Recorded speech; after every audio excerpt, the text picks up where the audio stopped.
welcome to Directly to You. This is the 119th episode of that show. That show is fanatixfour's only podcast, the only one that we'll ever make, never making another one. I am AJ. I mean, that's not necessarily true. I am AJ of fanatixfour, and joined by Parker, also of fanatixfour, and we are collectively, not connectedly, joined by Ian from OK Beast, and also Ian Why Not on Twitter, which you should follow because he does Twitter video series like Off the Beam. I guess I do now, huh? Initiative. Is that my thing? Can I Have tell you planned all more about than that? just that one? What, Off the Beam? Okay, you can tell us about. Wait, you can tell us about it after I do housekeeping. Everybody, housekeep it up. Go for it. Go to youtube.com/fanatixfour or twitch.tv/fanatixfour. Give us $4.99 a month. You get exclusive emotes, you get loyalty badges, you get gaming time with us, you get free Switch keys from time to time. I just put one in the Discord server today. Also, you get access to our Sports Link Discord where those codes go. And you could join our Discord regardless of if you're a supporter or not. And you could just join in and talk about stuff, man. Sometimes I complain that Sakurai denied me the pleasure of playing Min Min the day she was announced and made me wait a whole 7 days, dude. And I'm still currently waiting. How dare he? Anyway, Ian, tell us about your Twitter stuff. He's gone. He's frozen. Ian froze. Oh, no worries. He'll never tell us about anything now. I'll tell you about this. Here's a hot take, y'all, that has nothing to do with anything else we're going to talk about. I ate some Apple Jacks right before this podcast started, and Apple Jacks are not as good as they should be. Wow. That is all. I'm not upset about that. Why are they called Apple Jacks? Is the bigger question. Very un-Apple-y. Well, so honestly, I don't know that I've had Apple Jacks that many times. Ian just said my internet died, but I'm reconnecting it now. Cool. We'll see we'll see his takes on Apple Jacks. I don't know that I've had actual Apple Jacks that many times, but as a kid, I had maybe they were just in France. You had the off-brand kind? No, it was different. They were called Apple Minis, and it was an offshoot of Cinny Minis, which is like it's Cinnamon Toast Crunch, but just the European equivalent, at least at the time. But then they had Apple Minis as well, where it was Cinnamon Toast Crunch, but they had little like apple bits on them or whatever. Were they actually Apple Bits? Or I'm sure not, but like obvious. I don't mean like were they literal apples. I mean like were they even apple flavored? Because I'm pretty Apple sure Jacks are just cinnamon. Like that was dumb. So these were legit apple flavored and like really good, and they might still exist. I don't know. If so, I'm definitely gonna get some next time I go. But yeah, the Apple Jacks don't taste like anything good, really. I mean, they're fine, but they're not apple-y at all. And Apple Minis, that's where it's at. So that much I agree with. I don't know if I agree that they're not good because I haven't had them. And they're not bad. At the very they're neutral. 15 years or something like that. Yeah, I'm not a big cereal guy. It's like I haven't had these in a decade. I also didn't have them in milk. I just had them just dry as a little snack in this bowl. But they had a toy in them. Look at this toy that I got. It's a little Sandy from SpongeBob. So there's that. Wow. Just stick her on the side of your bowl. Well, I guess we could talk about video games while we wait for Ian to tell us about his Twitter. I'll get mine out of the way real fast. I've played, this week's been super busy. So I played just a little bit of Xenoblade Chronicles. And yeah, it's still going good. I'm enjoying it. I don't know how close I am to the end, but it feels like I'm in like, I don't want to spoil it for anybody. I just got You killed Darth Vader. I killed him. And he was my brother the whole time. Right. So yeah, there's that. No, it's good. I'm still enjoying Xenoblade. I just haven't played that much of it this week because it's been going slow. Or it's just been super busy. Yeah, is that it? Is that the only game? That's it. Yeah, played? That's all the games I played this week. A little bit of so many different games, dude. I freaking plugged in my PlayStation. Yeah. Oh. Wild. To Last of Us 2? Insane. Is that what that was for? Okay. Because my uncle apparently bought 2 copies of The Last of Us 2 and was like, "Hey, you want to play The Last of Us 2?" And I was like, "I don't care." And I was like, "Really?" He just meant, "Do you want to play The Last of Us as well?" And you were also, like, "Okay." Yeah. I was like, "Sure." I got a tangent to go on. The PlayStation, okay, I'm ready for this tangent. It's stupid and I hate it.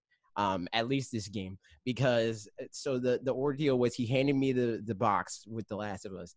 Apparently, I don't know if this was the same copy that he opened because he got the collector's edition. That's why he has two copies.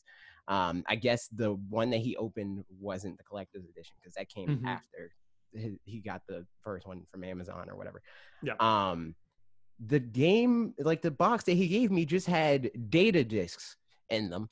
It was 2 discs. So I put the data disc in there, or the one data disc in there, and then installed the game. It took like an hour, which is in and of itself stupid. Like I could have downloaded it faster. For PlayStation 4 games, that sounds like, from what I've heard, that's on the lower end compared to some others. It sucks, dude. So then ridiculous. I put it in there and I freaking installed 30 gigabytes worth of data or something like that.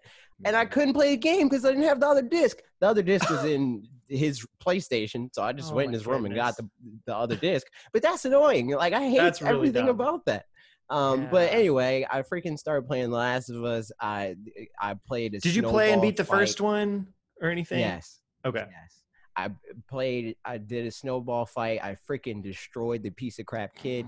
Hello. As well you should. Hello. Back. He got wrecked. Okay, now we can hear about Ian's Twitter. We'll put my video game escapades on hold. It's crazy. I actually did that on purpose. I actually went to Cox Cable and destroyed their routers just so I had just long enough to get a cup of coffee. Smart. Oh man, so we don't have Cox around here. We don't have the company named Cox, COX, around here. So one time I told somebody that someone's email address was something at cox.net, and they were like, excuse me? Are you I was like, oh yeah. Similarly, somebody, some lady at a church that I went to in Virginia, had told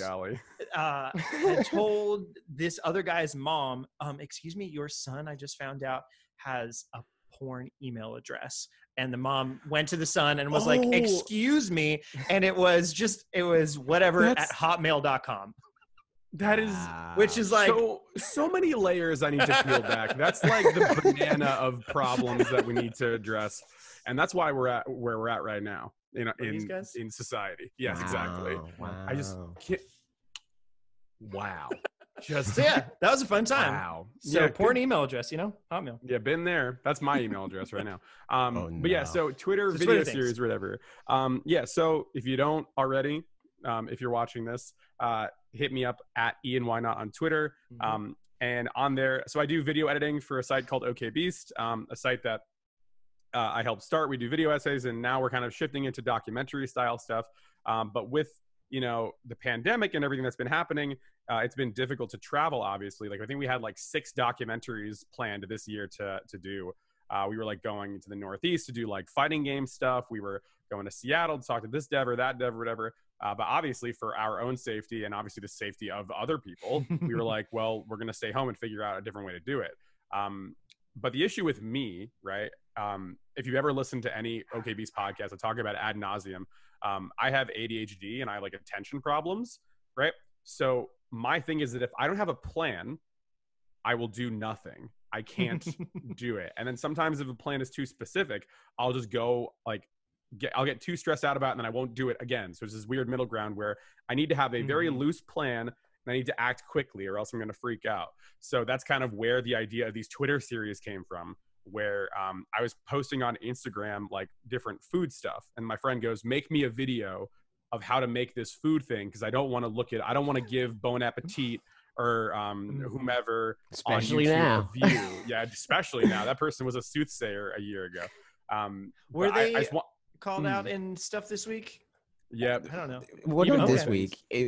At some point? No, really? It was this week. Yeah, their video. Like, I follow their video editor, Matt Hunziker, the guy who does all the goofy like Comic Sans art or whatever on Brad's videos.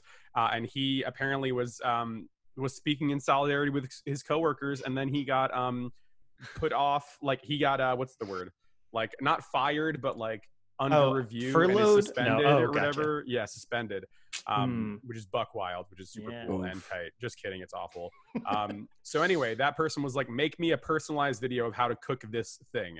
And I said, I'm bored, why not? I've edited video. And then Ian, that's why where not? Yeah, exactly. Ian, that's exactly that wasn't purposeful, but yeah, that's me. You're my agent now. I mean, but I would expect yeah, nothing less. 20%, that's it. That's fine. No worries. Wow, that's a rough deal. As a lawyer, I'm gonna have to push back on that. Hey, we were talking about MCNs earlier this week. I think that's a fine deal, 20%.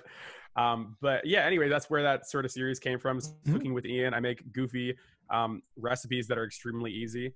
And then the Off the Bean came off like I was just in a group chat with a couple friends, and I was like, you know what's really crazy? And then like it was 3 a.m, cut to like a manic text that's like 40 pages long in a Twitter thread, which you can't copy or paste anywhere. It's the worst place to do long form communication.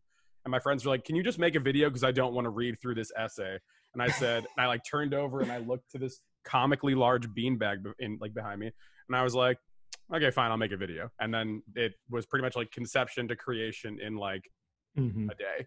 And then that's where we are. And there it is. Nice. I'd like to see more of them. It was a good time. I think I'm workshopping a video right now with AJ that will be an Off the Bean video that might transform into a longer form video. But the only issue I think with the like shorter stuff, which is like that's my pocket. I love like cutting down long form content into like bite-sized, fun, easily watchable stuff. The only issue is that like some nuance, much like with Twitter, some nuance is kind of lost. Like we were talking before the episode, the first one of these that I did, the Off the Bean episode, was about is Avatar: The Last Airbender an anime or not? And the short form version is, in my opinion, yes. But like in the 10 minutes that I cut down, I gave like what you would do in a video essay. Like here's point 1, here's point 2, here's the like what's the word in writing where it's like here's the opposite of my point to prove my point, the contrary or whatever. There's like a word for it. But then in a 2-minute Twitter video, it's like it's got to be funny, it's got to be this, make a visual like visual connection, make a graph or whatever. So it's the one gripe I have is that it kind of, you lose some nuance, you know. It is hard because I feel like you have to fall a little bit harder on one side or another just by nature of it because you don't have time to you know, say the other stuff. But, cool. I want to talk about that video idea. I want to talk about that video idea here, though, AJ. I kind of do because I want to hear what Parker says. I very much want to hear whether we do it on air or not. Let's talk about We'll save it. Let's talk about it like towards the Q&A segment. Gotcha. So we can everybody get stick to around all the way till then. Yeah, man. I think it's a good idea. You idea, gotta put the carrot on the end of the stick. You know, keep people listening. Of course. Anyway, video games. We're playing them. Are we? Like I was talking about how I started playing The Last of Us. I haven't done that much. I killed a few zombies. You know, I threw a snowball at a kid. I'm curious in general with The Last of Us too. Like, I don't know. I never played the first one. I don't really intend to. And I know just like kind of the arc of people's excitement and disappointment with The Last of Us 2 or whatever, like, I don't know. It seems like some people just love it in general. And then some people, they really liked it. And then towards the end, they were like, never mind. I'm mad about some stuff. And I just want somebody to give me the cliff notes of like, here's the things that happen. And like with all spoilers, obviously not on air. I haven't, I know because like I didn't plan to play this game. I didn't really care. So I know like the stuff that happened. And I think it's dumb. I think it's dumb that people get mad at decisions in this way. That take place in a universe that is about effed up things happening, right? So like for people to be like, I don't like the fact that this happened because it makes me sad. It's like that's the point, dude. Like it's supposed to like make you feel like that, right?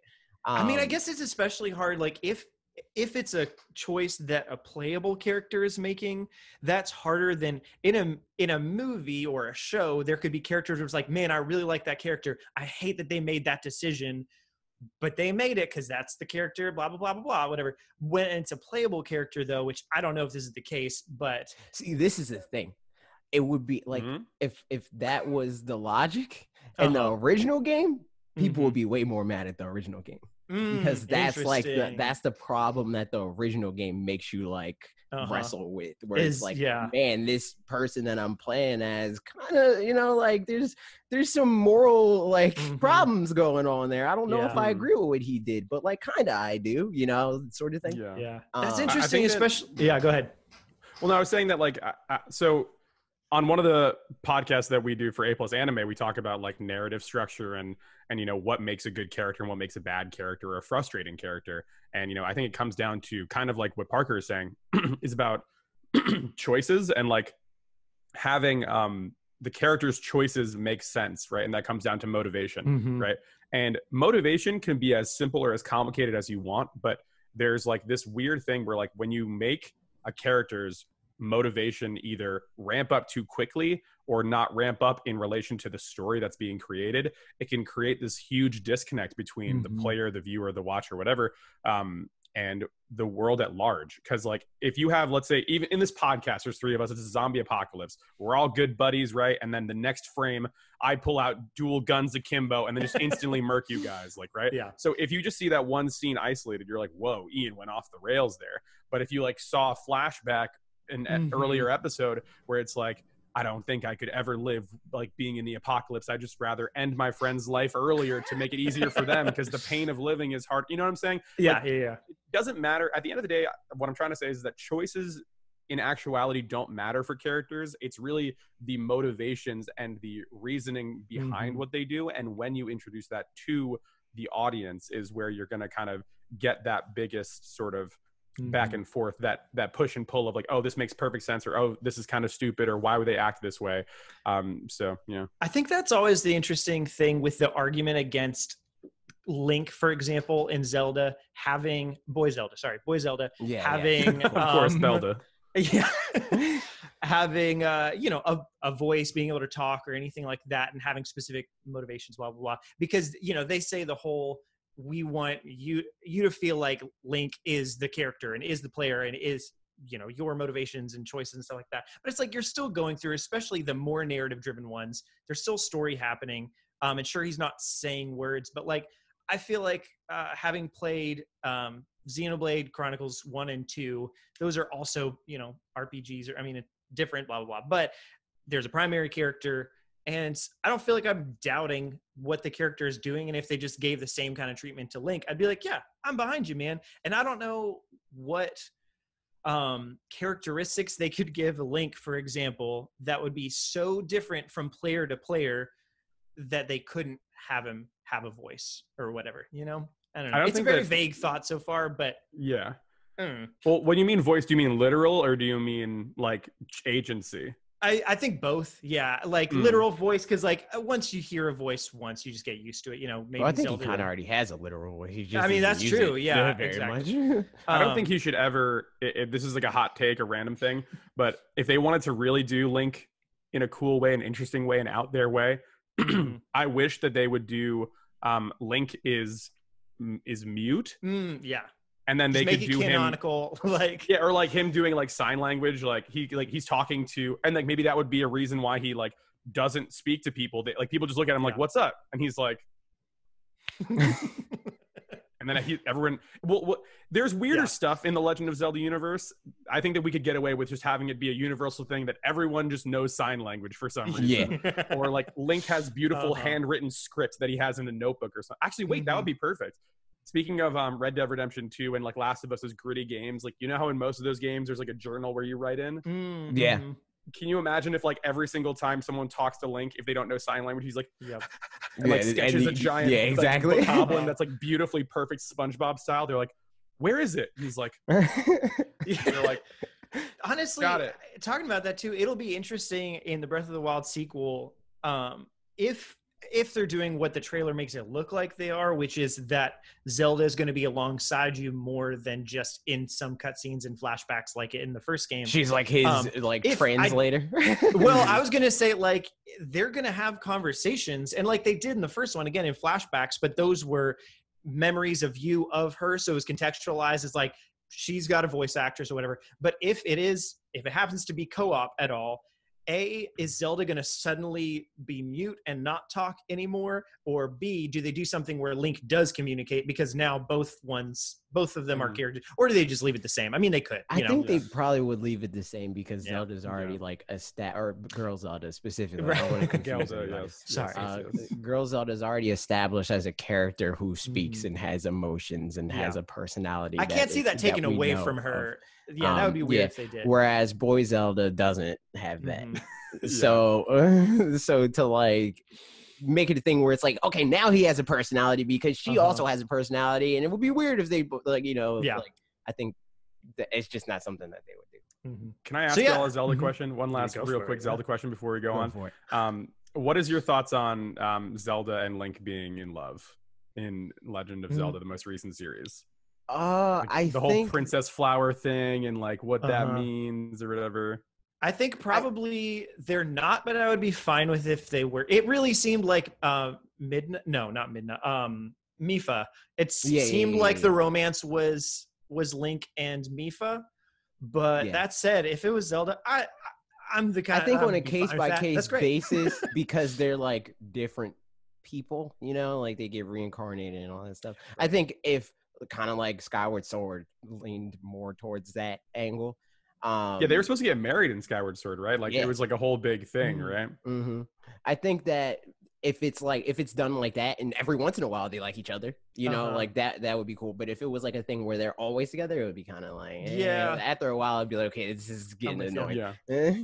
Well, because the reason why I asked is we were talking about agency and character choices or whatever, and like one big thing, or the two big questions, at least in my head, with the narrative it gets of turned Zelda. Into freaking Catherine or whatever.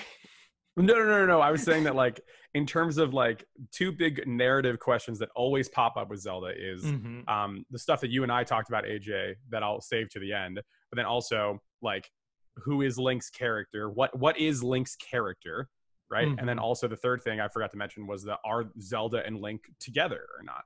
And in my head, as y'all were talking about what you were talking about earlier, I was like, how would you workshop that if Link is completely mute, doesn't talk to people, and then like he's still like the strongest, craziest warrior in the world or whatever. He's like this savant with the sword or whatever.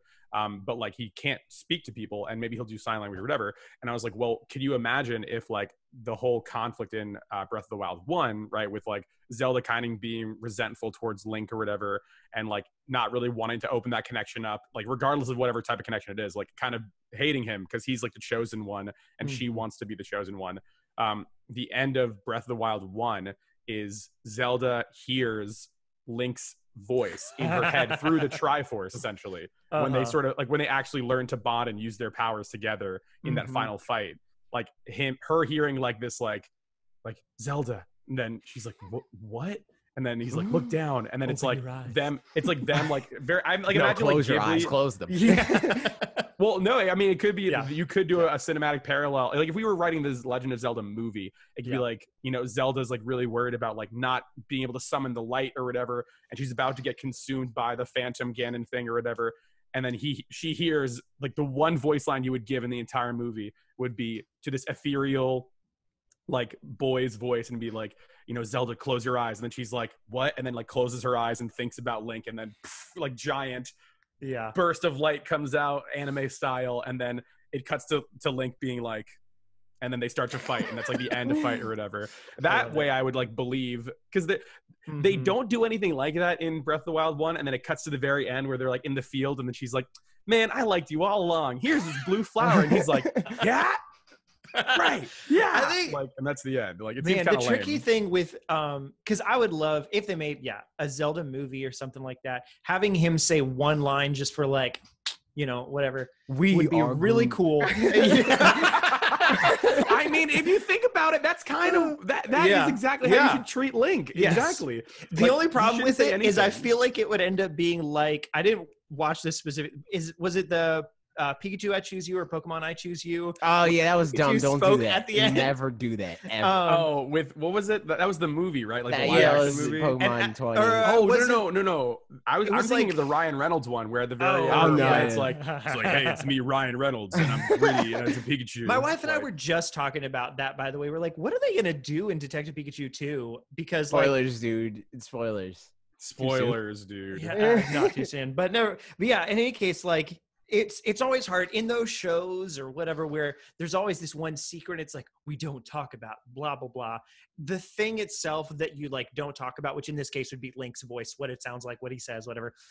So seldom is like actually rewarding, because it's like, it always ends up being like an actual secret to where it's like, oh, well, we're finding out about it literally for the first, I don't know. So all that said, it would be hard for them to do that well, but if they did, I would love that for Link just to have just one line. It was meaningful and it sounded exactly like what you wanted it to sound like and Zelda, like just like, well, I'm saying like that's the only in my head.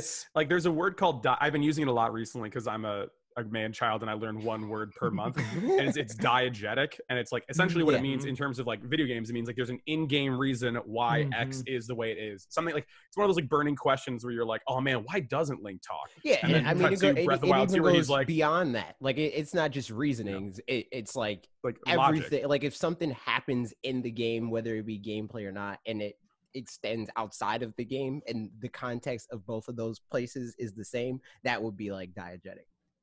So like if the map is literally you looking at a map like Red Dead does, that's diegetic.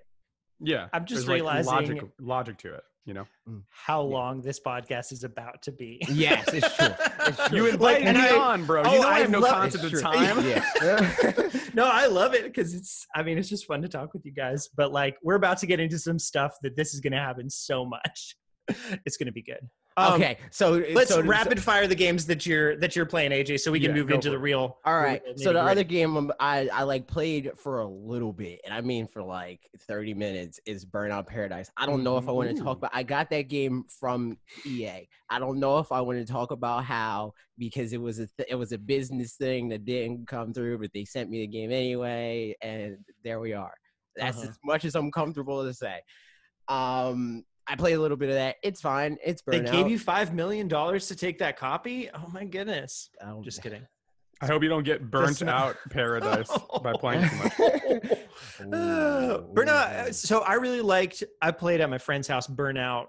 I don't know, Crash or something. The one before it, I think. And I really liked it. And then I played Burnout Paradise also at my friend's house a little bit. And I was like, it's okay. It seems, but it didn't have the crash mode, which was the most fun part about the other game, whatever that was called.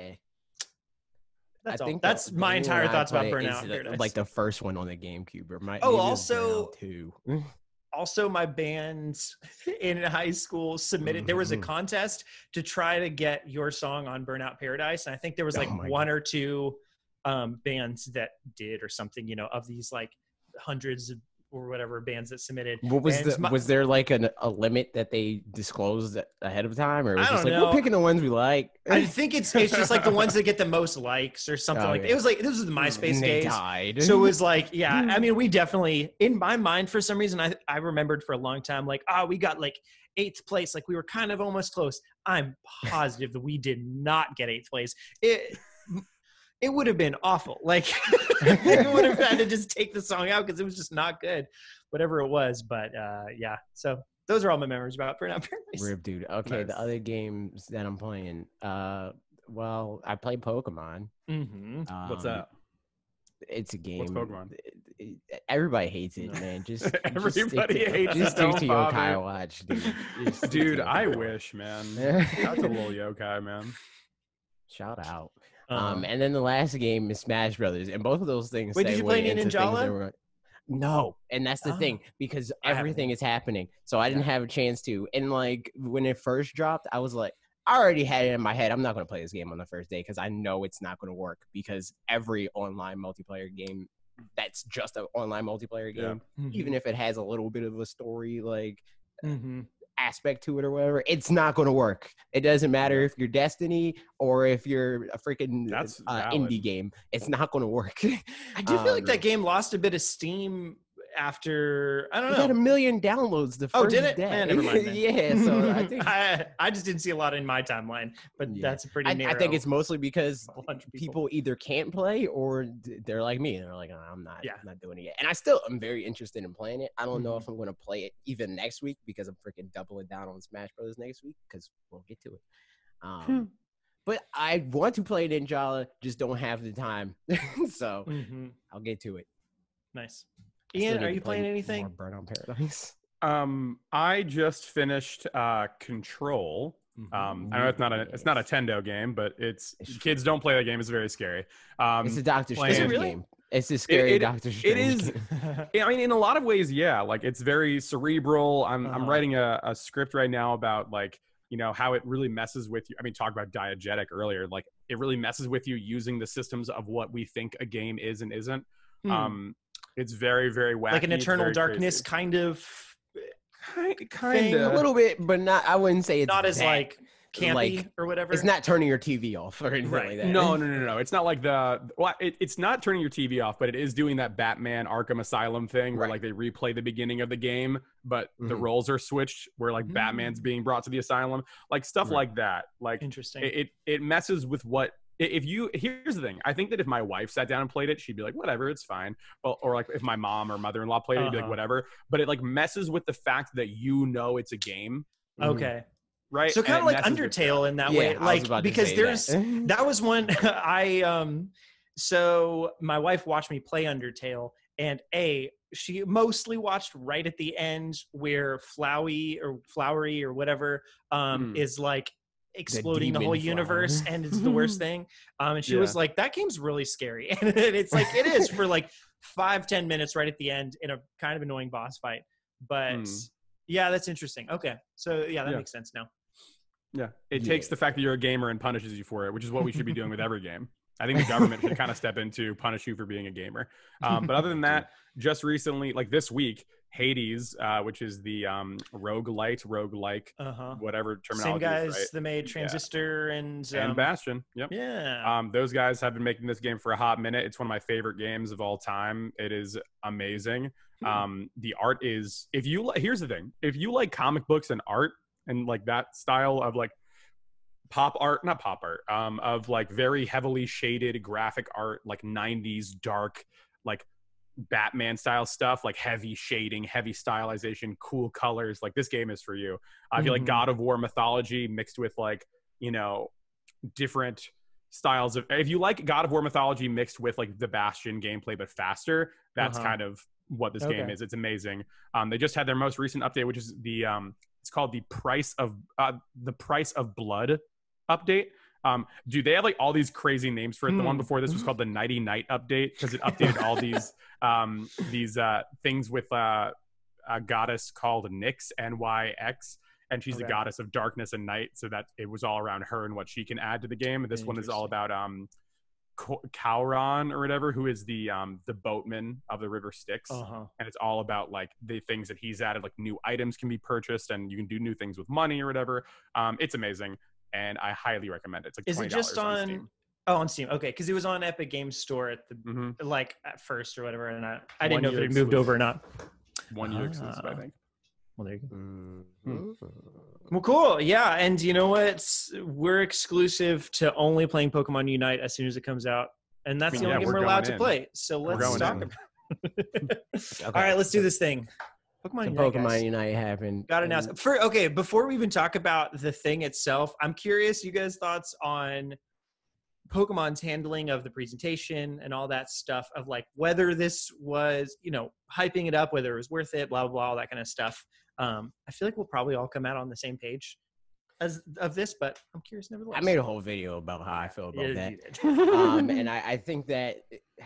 I don't know. It's just weird that people assume that they were specific. Like they hyped it up to me as if me personally would like the thing that they announced. And they didn't do that. They just said, we have an exciting announcement, that we want to make, whether it's exciting for them or exciting for a new audience or exciting for us or whatever. They didn't, specify. I think that the biggest entertainment brand in the world entering one of the most lucrative video game genres in the world is just borderline objectively exciting, whether or not you are into it or not. It's just a thing of like, hey, we might just explode in popularity even more. is a thing that like, well, duh, they're excited about that. Yeah. It's interesting. AJ and I have talked about this in DMs about like how we feel about it personally, right? And to me is the more you know about the Pokemon company and how it operates from behind the scenes, I think the likelihood of you getting pissed off about this announcement or getting frustrated with any announcement with Pokemon is next to none. It's like 5%. And for those who don't know, Pokemon Company, as we know them, Game Freak, the people that actually make the games that are in the air quotes mainstream that isn't Pokemon Go, they get like the least amount of money from the overall production. Okay. So to be Game Freak, Pokemon Company, separate things. Yeah. Well, separate things, but like in a weird hierarchical thing. Yeah. So Game Freak is a company. It owns a third of Pokemon Company, which is also co-owned with Creatures Inc. and Nintendo. Yeah. So yeah, continue. I just wanted to make sure people knew. No, for sure. Yeah. AJ knows the nitty gritty. This is like the smooth brain. I'm not very smart way of explaining it.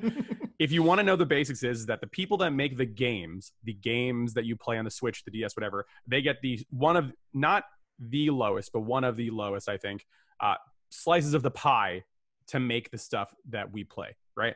And when I looked up like the graph years ago, it's like 65% goes towards making plushies. I'm like, what? Like, why do you need that much money to make a plushie? And I'm like, well, I'm sure, of course, that the games get like the rest, right? And then it's like, it's like I'm simplifying. This is the other thing. Crazy. No, I understand. That graph specifically isn't how much they invest; it's how much they've made. So we don't know for sure like how much money they put into making that makes sense. That tracks stuff. It just breaks down to like this is how much the core video games the profit make. Yeah, exactly. But I mean, you'd assume there's some amount of similar kind of profit margins that they're anyway, definitely so like seems the reasonable fact that to assume that a lot of their headliners are like it's a $400 Mareep tells you that. I mean, it probably breaks down in that way. Yeah. It's a lot of this info is like is what I've extrapolated based off of data that AJ is saying essentially. But long story short, Pokemon that we know doesn't get as much resources as you would think, right? From being a global, like generational spanning franchise, right? That has survived multiple different platforms and even companies, right? Because now we're talking about the mobile games and different sort of things that are separate from the mainline Pokemon games. So when you think about it like that, I'm like, okay, well, Pokemon Company is what it is. It's a company, right? They're trying to diversify their profits in the best way possible. And unfortunately, for those of us that like the mainline Pokemon games, that means that, you know, for the most part, the Pokemon games are kind of the last on the totem pole of what they're trying to sort of make because it's the smallest return on investment, right? If I'm, I don't know, I'm Pokemon Company and I go to Parker and I'm like, hey, Parker, make me a $400 Mareep plushie. Okay. Again, I don't know the mechanics of making plushies, but I assume it's like you sketch something out, you make it, you design whatever. Well, I'm saying, those but then are you go to a factory. To make. Yes. Well, but I'm saying the investment in designing a plushie versus the designing a 40 to infinite amount of, you know, whatever between coding and all this other stuff, like that's a lot, right? And I think that like I might be speaking off the cuff here, but I'm pretty sure that the Pokemon Company proper's team is like what? 30 or 40 people. I think it's like it's not that big, right? I think it's like in the like 130 range. Oh, maybe I'm talking about like their air quotes main team, whatever that means. Like their designers, not their like coders and everybody. Right. But anyway, long story short, once I found that out years ago, like I stopped being mad at Pokemon because I was like, oh, they're doing the best with what they can, and not only and in terms of money. Right. That's why you're not getting like Doom 2016 graphics on the Switch. Right. So that's the first sort of separation from that. And then on top of that, you have to think about like the existential crisis of a company being like, well, this game is for kids, so it has to be easy and accessible. But all the kids that we originally sold this game to 40 years ago are now 40 and they want to have a cool game. And they're mad that we're making a fridge Pokemon. So I don't know what to do here. And it really is a lose-lose because there's no way for you to appease everybody. And I think that what Pokemon Company has done is pretty much the best that they can do given the situation, right? They let their designers design, right? I've heard many things about, you know, their design process being very laissez-faire, right?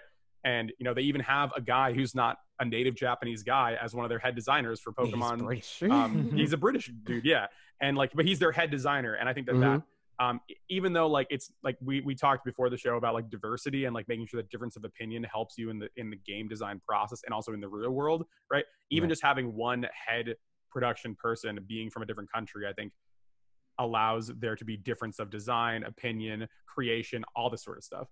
So long story short, don't get pissed off at Pokemon Company because you have no idea what's going on behind the scenes. I think that's a good rule of thumb for most games in general, is that hey, you can only get so mad until you get a 20-page biography of like exactly like what happened from multiple accounts or whatever. Yeah. So yeah, I think it would be like getting mad at Disney for coming out with a new Mickey Mouse show on Disney Junior or whatever, right? Where it's like, bro, Disney makes less money than Pokemon does, like in terms of that, like in terms of like the actual merchandise or whatever. It's like I think actually Hello Kitty is above Pokemon or something in terms of like no. It's Pokemon. Pokemon's at the top. Is it Pokemon number one? And then I think Hello Kitty might be second.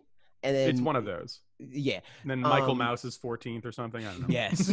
But I just mean that to say, that to say, like, when people think Disney, they know Disney has so many different facets and they are trying to hit so many different target audiences. So they don't get mad when a thing is announced for an audience that's not them because they understand that it's bigger than just them. For Pokemon, though, it's like because you started as the target audience and you grew beyond that and didn't necessarily grow out of it, because a lot of people that started as Mickey Mouse fans aren't necessarily like still the same level of Mickey Mouse fans when they're 40. You know, they're like, okay, whatever. I mean, I think it's a little hard.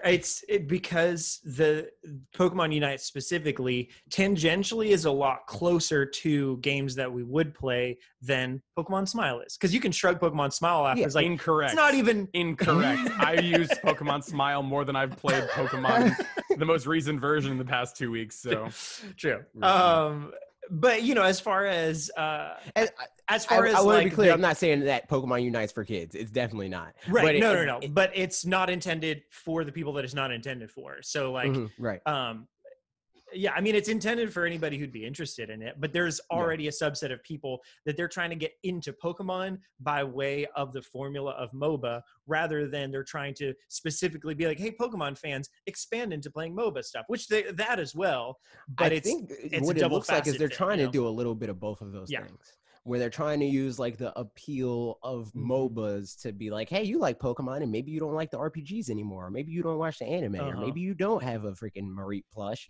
But we got a MOBA, you like those, right? You know, and people play those. And it's kind of like the same approach that the RPGs have, where it's like, hey, maybe you don't care about RPGs, but you like Pokemon. Or, hey, maybe you don't know what Pokemon is, but you like RPGs, so play this, you know? Yep.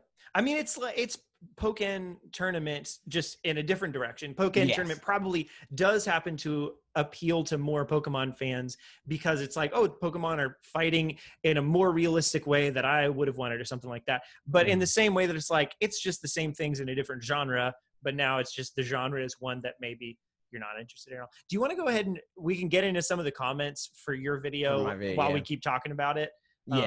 Because that might be, I think overall, we'll get into comments. It all makes sense. I try to get a balance of people that's like, I hate this. I love this. This is fine. I don't care. I try to get like a balance of that.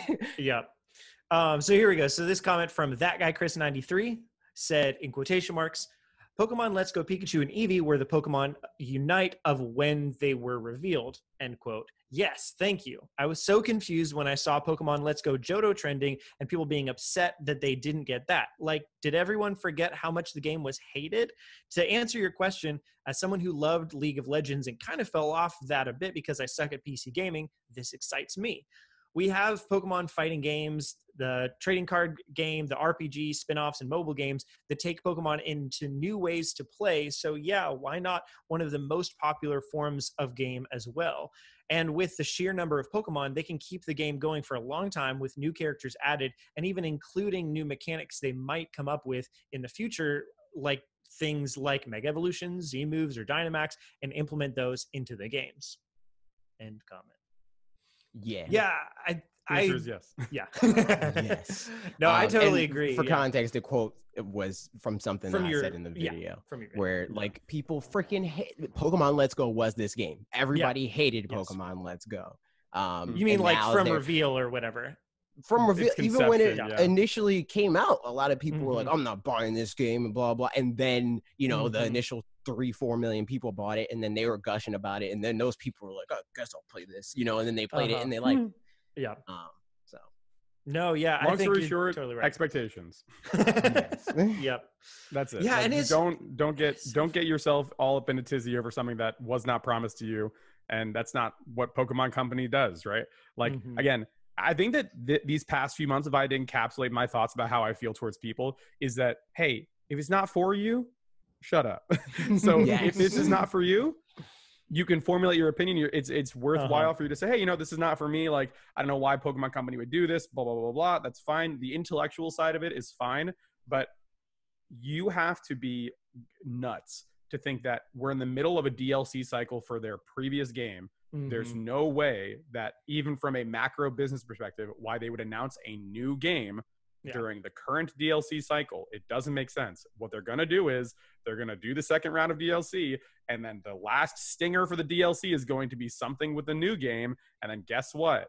They're going to do the new game. And then it just makes logical timeline sense. Unite is going to be what's going to be played between after the Calyrex DLC and then whenever maybe summer or winter of next year. That's like, it writes itself, and people just don't want to look at the notebook that's being written in front of us. You know what I mean? Yeah. Right.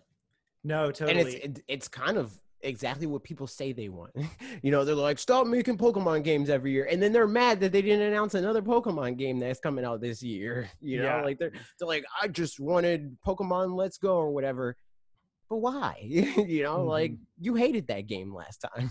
I at no point could I really envision them. I mean, I'd be curious if somebody goes back in the podcast and finds me saying this somewhere. I very much doubt it, but a different new Pokemon game that's similar formula to just like, a mainline Pokemon RPG, whether it be a remake, whatever, is just not going to happen. I could see Pokemon Snap coming out this holiday. This obviously is coming out this holiday at some point. That kind of thing, different experiences, but like, it would be dumb of them to have like two of the same kind of thing side by side when they're trying to pitch their first DLC ever for their mainline game. Yeah, because it's the second expansion of it, but right? Yeah, exactly. So, the other thing, I don't know if this is mentioned in any of your comments, but the points that you made and other people were talking about like, oh, this should have been in the first Pokemon Presents. Is that in any of these comments? And if so, we can wait and talk about it there. I don't think so. Cool. Long story short, yeah, that would have been dumb for them to put it in the original one, because either it would have taken over the Pokemon Snap rhetoric conversation stuff, or it would have been overtaken by Pokemon Snap. So splitting them up if they didn't care whether this was a big deal or not, then that doesn't matter. That's totally fine. But obviously they care for this to be a big deal, and this is something that they want to be exciting and big. So like, marketing wise, they had to split it up and all that stuff. So here's the next comment, and this one is long. So here we go. Space Boy Scapahandre, something like that. Space Boy Scapahandre says, I'm going to be honest with you. As someone who plays MOBAs, Pokemon Unite is trash, even though it's not out. MOBA is a genre that's completely creatively bankrupt. Everything that can be done with them has been done back in the great MOBA fad of 2012 to 2015, before everyone moved on to hero shooters, then to battle royales. This genre is completely dominated by League and Dota, and it's too late for any new series to try to gain a footing, since there's nothing you can do to the MOBA formula to make you stand out other than simplifying it for casuals. Problem is, Heroes of the Storm tried that and it didn't work. MOBA players actually like complexity. Take away from that and matches become samey and get old real fast. Which brings me to Pokemon Unite, or as I like to call it, Diablo Immortal 2 Electric Boogaloo. Yeah, makes sense. It completely lacks the core DNA of what people like in MOBAs. There are no creeps, no item shop, no advanced talent trees, and most of all, no towers. The main objective of every MOBA, instead of fighting lanes to destroy the enemy's tower and forts, you're just completing objectives, gaining points. This causes so many problems. For one, without towers or defenses, enemy Pokemon will be able to spawn camp you. Your side is supposed to be a place to recharge your character without the worry of getting cheesed. Without towers, you're not only are you not safe, but this allows for the enemy to just rush all your healing areas. Heroes of the Storm was objective-based and lacked some advanced mechanics, but it still had the core functions of MOBAs to destroy the towers. Last paragraph. Well, kind of. So gameplay wise, Pokemon Unite is going to be behind the curve, but it gets worse when you rewatch the direct gameplay. Phones are terrible for MOBAs. This genre is better with a keyboard and mouse, and for good reason. You have more control, can click better, and see more. With the touchscreen, you don't have the same responsiveness and sometimes won't even do the command you wanted, but it gets even worse. During the presentation, the ping was at 35. That is high for a MOBA, and that is going to lead to lag, especially since it has crossplay with Nintendo Switch, and we all know how terrible NSO is. Ask around any MOBA player, and the interest in Pokemon Unite is non-existent. Not even China is interested in the game, calling it a ripoff of the Chinese exclusive MOBA Kings of Honor, which I think is Arena of Valor here. Maybe not. I think it's another Tencent thing. Okay, because Arena of Valor is a Chinese game that's over here. It's also, but it's also Tencent, but maybe it's a different one. Just like with Pokemon Quest and Masters, people are going to try it for an hour, then never touch it again. Then in 2 years, it'll get shut down, just like every one of Ishihara's failed mobile games. This is Pokemon now. We get used to amazing spin-offs and mainline games that were feature rich. We used to get amazing spin-offs and mainline games that were feature rich. Instead, now we get a game that no one, not even the market they're chasing, truly wants. Okay. All right. So I'm curious. I need a PhD to break down how angry this person is. Yeah. Okay. Here's the thing. If I was your hello, welcome. I'm the professor, and I'm grading your paper. You claim that in the first paragraph that there's nothing new in the MOBA genre, and then say that the Pokemon Company is bankrupt for not having the very genre-defining thing you say was important in the first paragraph. So you proved your own point incorrect. Like, that's what I'm saying. Yeah, I get your frustrations. However, if you're trying to say something, if you're trying to critique something, right, opening it up with this thing is trash doesn't help me think that your argument is valid. Mm-hmm. Also, proving your own point wrong in the first paragraph to the third paragraph doesn't help your argument. Okay. The other thing is Pokemon Masters is still around. Yeah. People are spending money on that. Mm-hmm. Guaranteed. I would bet you right now, real money, that thing made minimum $50 million this year. Oh, it made more than that. And do you want to know how much it probably took to make? Like $500K in 4 months or something. So here's the thing. You're the question asker. This is more on you now. This is not on the Pokemon Company, right? I'm going to try and spin your psychology around here. I understand what you want, right? You want a Pokemon Heart Gold, Soul Silver for the DS, right? But you're failing to acknowledge the era in which it came out. Pokemon Heart Gold and Soul Silver came out as one of the first predominant remakes, right?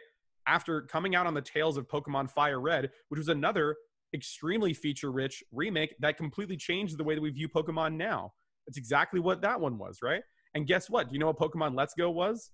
The exact same paradigm shift as to what we experienced with Pokemon Heart Gold and Soul Silver. But like we said earlier, nobody wants to talk about it like that. Mm-hmm. Everyone says the Pokemon Heart Gold and Soul Silver is the best Pokemon game of all time, feature-rich. I wish we could go back to there. But then when we talk about the same paradigm shifts that were made on the Switch version of that same remake, everyone's like, dog trash, worst game alive, can't believe it. It's not what I want. No, it's not what you want. It's what you need. It's what you don't understand is good for the series, right? So that's the first part, is that you don't know what you want. And that's no insult to you. You have no idea what you want. The people making Pokemon know what you want. And that's why they're making good games. And that's why the games sell money, right? The other thing is that the games aren't for you. You know when they were for you? When you were at the PG-13 age. And that's the truth, right? If you want a game that's made for you, go play Digimon Cyber Sleuth. And that's why that game is successful in its own right. Because it takes the Pokemon fans that want a gritty, serious, more mechanically depth thing initially and throw them over on the PS4. Go for that. Mazel tov. Congratulations. You got your game, right? And then in terms of the MOBA diss or whatever, here's the thing. MOBAs have been done to death, but MOBAs were, like, you're saying that MOBAs were... Oh my God. Okay, so... Yeah, here, you go, AJ. Let's put a pin in it. Let's put a pin in it real quick. Okay. Pin up. I wanted to fact check on the Pokemon Masters thing. Pokemon Masters passed 25 million in its first week. So it seems like, and how much money, how many, what was it? It was like, what, 2 million for Pokemon Sword and Shield, right? So what do you mean? What? Or in terms of like or whatever, the DLC that just came out, like, wasn't it like they they sold a certain amount? Did they have like figures on how much they've sold on that one or no? I don't think they even. I haven't seen any. They sold on the. But I don't know why. I thought that I saw figures. I mean, I haven't seen. Yeah, I don't know. But regardless, I guarantee you that they make quintillion times more money on the mobile. The ROI is definitely a lot higher. Yeah. ROI is return on investment, in case people don't know. Right. But yeah, like it's a thing where we said earlier about the Pokemon Company is changing and has been changing for years now, right? People, even though they want X or Y or Z, they don't actually want that, because when people get it, they don't use it, right? People claiming that in the most recent perfect example is Sword and Shield. People were complaining for years, we want story in Pokemon games. Okay, what about a story-rich game where you have a main character, you have like rivals, you have like an Evangelion ending, you have like I mean, you're telling me that Swordsman, or not Swordsman, what's his name? Chairman, whatever his name was, that giant like interlude with him and Leon on top of the Sky Tower wasn't like the end of Evangelion to me. Like, anyway, and then like talking about like the historical connections, right? Like the Sword and the Stone and like Excalibur and like the connection to the legendaries or whatever. Okay, well, they got the story that they wanted, and an actually cool, deep story. You're like, the story's lame. It didn't do anything. Oh my God, I can't believe it.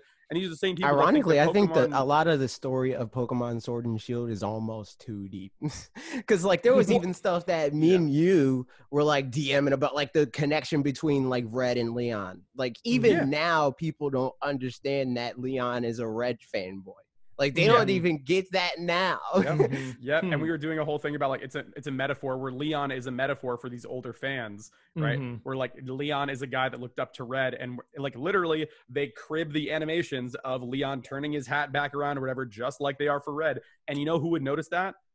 A random dude I saw on Twitter. Even I didn't notice it, right? Yeah. So like that's my issue is that, you know, I was arguing with a lot of people when Pokemon Sword and Shield came out because I was ecstatic about the game. I loved it. Between the designs, the story, the way that things were implemented. Is it perfect? No, right? But the thing is that I would like to think that I'm a self-aware fan, right? I love Pokemon. I'm going to play every single version, right? But I'm not sitting here thinking that I know what's best for the series, right? I take things as they come, and that's kind of how I think we should all be looking at these games. They're kids' games or 5-year-olds in Japan. Calm down, Tony. Like, it's insane. But back to the MOBA generation thing, or the MOBA comments or whatever. MOBAs, for those that don't know, League of Legends, Dota, whatever you want to call it, they're all derivative of another game. MOBAs are actually a mod for like not Heroes of the Storm, some like old RTS game that was a World of Warcraft, which is derivative of another game. So like to say that now the games were bankrupt, bro, we were 3 times bankrupt when the games came out on version 1, right? So to say that there's nothing that we can do about its creativity or what it can do, that's not true, right? And then on top of that, having these normal conventions like you're talking about earlier, we don't need those conventions. You can have the inspiration. Games can be anything. And the other thing too is, I mean, so far we've seen, unless they put out more things than what we've seen, all we know about it is what they showed in the Pokemon Presents. At which point also they're not specifically trying to sell this game as like to MOBA players exclusively, to where otherwise if they were, then maybe there are more deep mechanics is what I'm trying to say. Then they're showing. Like, I don't know anything about MOBAs, to be perfectly honest. So maybe there's more stuff going on there that they didn't talk about because they're trying to be like, make it seem approachable, in which case it would seem shallow. Because even to me, like when they said it's pretty deep, and I'm like, I don't know, it doesn't look that deep, but that doesn't mean it's not, just because I've only seen 11 minutes of what they've shown me, you know. Also, and then also, I think that's the like, you know, reaction a lot of people have if you tell them Pokemon battles can be deep. Yeah, like totally. Bob, for instance, is like, Pokemon battles are easy. Meanwhile, he loses to freaking Cubfu in the Sword expansion. I had the same argument with people on my show too. He's like, man, Pokemon's so easy now. I'm like, okay, play ranked right now. No, exactly. Because like, get to master any RPG, if you can grind, can be easy. You know, like, and I love playing RPGs, but like, I can make them all super easy by just grinding. And that's the same goes with Pokemon. Like, I just go into battles where I can look up the Pokemon that they have and then just know what's going to be super effective against those, plan my team accordingly, and I'm fine. But yeah, if I'm playing against other actual people that know what they're doing. Yeah, exactly. And that's where this game is, right? Because there is no, well, at least that we know of, it's not like a campaign thing where we're playing against the CPU. It could be that it is too simple. You're playing it could be that the game does suck. I don't know. Yeah, but and maybe as a MOBA fan, like a super hardcore MOBA fan, maybe it is too simple, but I don't think that that's what this game is for. I don't think that they are looking at the MOBA market and they're like, man, there's a lot of people here. We should try to sell a game to them. They're like, there's a lot of people here. That means this genre has potential. Maybe we can introduce new people to this genre because we already know that it's proof positive. It's a formula that people like. Let's try to reconfigure it so that it appeals to a different set of people. They're not trying to do the Temtem thing where like, because Temtem is like, here's a thing that you like, we're going to expand on it and give you all the things you ever wanted. So, and it's not like they're going in and being like, you guys like MOBAs? We're going to make the best dang MOBA you've ever seen. So much as they're just like, we got Pokemon and MOBAs. So here's something some Pokemon and MOBAs. Something Nintendo talks about a lot is the red ocean strategy versus the blue ocean strategy. This is a blue ocean strategy. They're not saying, hey, we're going to be better than freaking Heroes of the Storm and Dota and League of Legends. They're like, hey, we're going to borrow this genre and we're going to sell it to a whole sea of people that have no idea what it is.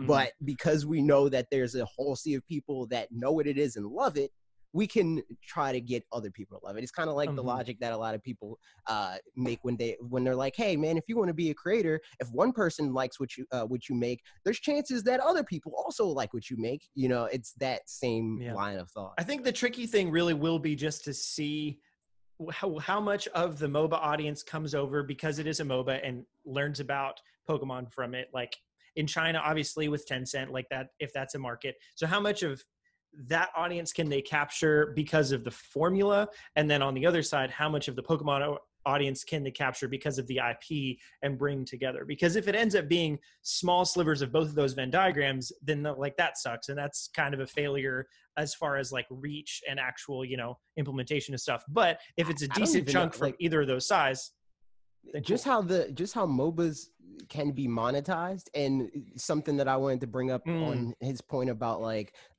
you know, they just have whales MOBAs, and have not even that many people. That's also not like, true. They make billions of dollars a year. Exactly. So it's like his whole line of thinking where it's like other MOBAs, you know, they don't really get off the ground. The only ones that succeed are the really big ones. I think Pokemon is an IP that very easily could become a big one because it has characters people care about. So even if there's 2 million people that care about this game, and then they freaking put all 900 plus Pokemon in this game, and then even, you know, 5% of those people buy all 900 Pokemon, you know, like they're going to make crazy money, dude. So it's just... I mean, thinking back to Pokemon Go too, it's interesting to me how many... Oh yeah, people hated that when it people first hated came that, out. But also like how many non-Pokemon fans, non-mobile gaming fans became interested in Pokemon and mobile gaming through Pokemon Go. Like they weren't even on what we would consider the target demographic. They were just people, just regular old people with phones. I know like one guy at my church specifically that still plays Pokemon Go with his kids all the time. And like, he didn't care anything about Pokemon prior to it, didn't really do any mobile gaming or anything, but like now super into it. And then like, I don't know, maybe he's played, you know, Sword and Shield or something like that since, I'm not sure. But yeah, I think it's hard to say, like some of the points I think that are made here could end up being true, but also at the same time, I'm not going to fall on one side or another of it so much as like, seems like a cool idea. I don't know anything about MOBAs. I like Pokemon. Oh yeah, we'll see. And you know, I'm not saying that some of his points aren't valid. That's not what I'm trying to say. Right. I'm saying like my whole thing was breaking down the fact that this man's coming in here hella hot on a Friday at 2 p.m. And I'm like, hey, I get you, bro. You can be right and say it a little bit more nicely. Yeah, and here's the other thing too, is that you brought up the Pokemon Go connection, right? Pokemon Go, when it first came out, was not a good game. Right? Like I brought that up in the video too. Yeah, and it's a direct quote from AJ, right? Yeah. So like if Pokemon Company is nothing else, but Pokemon Company is nothing else but reactionary. Like, right? If people don't like something, most of the time they're like, oh, okay, we'll just change it. Like, oh, well, Triple Battles like literally gut the 3DS and we can't, like, it's a slideshow at a certain point. Okay, we'll just not doing those anymore. Okay, cool. It's like, oh well, Z moves are lame and like they're kind of outdated, but we want mega evolutions. Okay, we'll do Dynamax, I guess. Okay, we want to raid with people. Okay, we'll do raids. Like, people don't understand how quickly Pokemon Company, for such a massive ship, it really does tend to move relatively quickly, and kind of course correct. So I'm thinking, if people play the game and it doesn't function well, or if like people think it's too too low in terms of its complexity, what if they did a whole different mode called like a ranked mode or something that was like added that MOBA complexity, or added the different things to even added more Pokemon stuff, right? Because at launch, like, we know they're like, oh, the type advantage isn't a thing. What if one day they're like, now type advantage is a thing? Right. And guess what? Exactly. That would be a huge thing. Yeah. And I was having this idea, this brainstorm while we were talking about it, right? So in League and in like MOBAs, there's something called attack range. It's very vital, right? Because you want to have a longer range than your opponent, especially in like certain matchups or whatever. What if, let's say you start off as a Squirtle, right? And you're a ranged Pokemon or whatever. And then as you get to Wartortle, maybe you're forced to become a melee Pokemon. Then to Blastoise, you're a ranged Pokemon again, but it's much slower, right? Like, they could definitely implement with evolutions crazy mix-ups to gameplay that would actually completely revolutionize the way that we think about MOBAs, right? Yeah. And that's the part that we don't even know yet, because we know evolution is a thing, but we don't know if Pokemon have that type of shift, Yeah. So I mean, that's like playing Pokemon Trainer in Smash or whatever. Not only are your moves different, but just like the way that you interact as each Pokemon is different, and that's I mean, you wouldn't know anything about that, AJ. So I'm sorry. So that's completely what it is. It's like you change the Pokemon for what the scenario is. It's like, oh, okay, this person's using, and sometimes that's minute to minute. Sometimes that's, okay, this person's using this. Like, if I'm fighting Samus, I'm like, I'm trying to just use Squirtle. I'm literally not trying to be on the other Pokemon at all. I just want to be Squirtle. But there's other moments where I want to use all three, and it's like, oh, I'm off stage, I need to be freaking Charizard. Oh, I'm back on stage, I want to be Ivysaur for a second, and then I want to run in and duck under their projectile, so I'm Squirtle. So yeah, I can see it definitely being similar to that when you like do the whole evolution thing, if they account for that. Yep. Here's the next comment, and we'll keep going with it. You say the Synchro Hero. You say the Synchro Hero said, "I am." Oh, that was the question. Oh. They said the following: "I am indifferent to Pokemon Unite. I even went into that presentation with practically no expectations. At that point, I was just numb to new Pokemon announcements outside of new Pokemon Snap, and I guess Pokemon Cafe to an extent. That's Pokemon interesting. Unite, yeah. Pokemon Unite clearly seems to cater more to the Chinese demographic and is being made by Tencent, so I'm just like, But I do understand why fans are upset. I know that for me, at least, I had to see it at 6 a.m. PST. And to be honest, I never like when Pokemon sets announcements for that time. But most people I saw were either indifferent or upset that this was what they woke up early for. And it was basically it's not cheap for you. It's not in your time zone. It's not for you. And it was basically a cheap MOBA cell phone game with Pokemon in it. God. I don't understand why anybody that doesn't do what we do wakes up for that kind of thing. Because like, even a lot of times I'm like, I'm not waking up for that. If I'm not making a video about it, I am not waking up for it. Exactly. I had AJ and Alex Van Eggen being like, yo, a Pokemon League game. I look up at my phone at 10 a.m. I'm like, all right, cool, I'm gonna go back to sleep. Put my phone back down. I'm like, I'll look at it when I wake up. Literally. There's so many times where I would be like, okay, is it Wednesday? All right, then I'm not waking up early for this, because literally the only reason why I woke up is because my whole video is going to be about that, and it's the next day that I got to have this video up. So the earliest that I can get all the information and start, like, thinking about, okay, how does that translate into a video, the better. So for me, I prefer them to be earlier in that context, but when it's any other announcement, even if if it is a Smash Brothers thing or whatever, if it's earlier than I'm naturally waking up, I'm not waking up for that.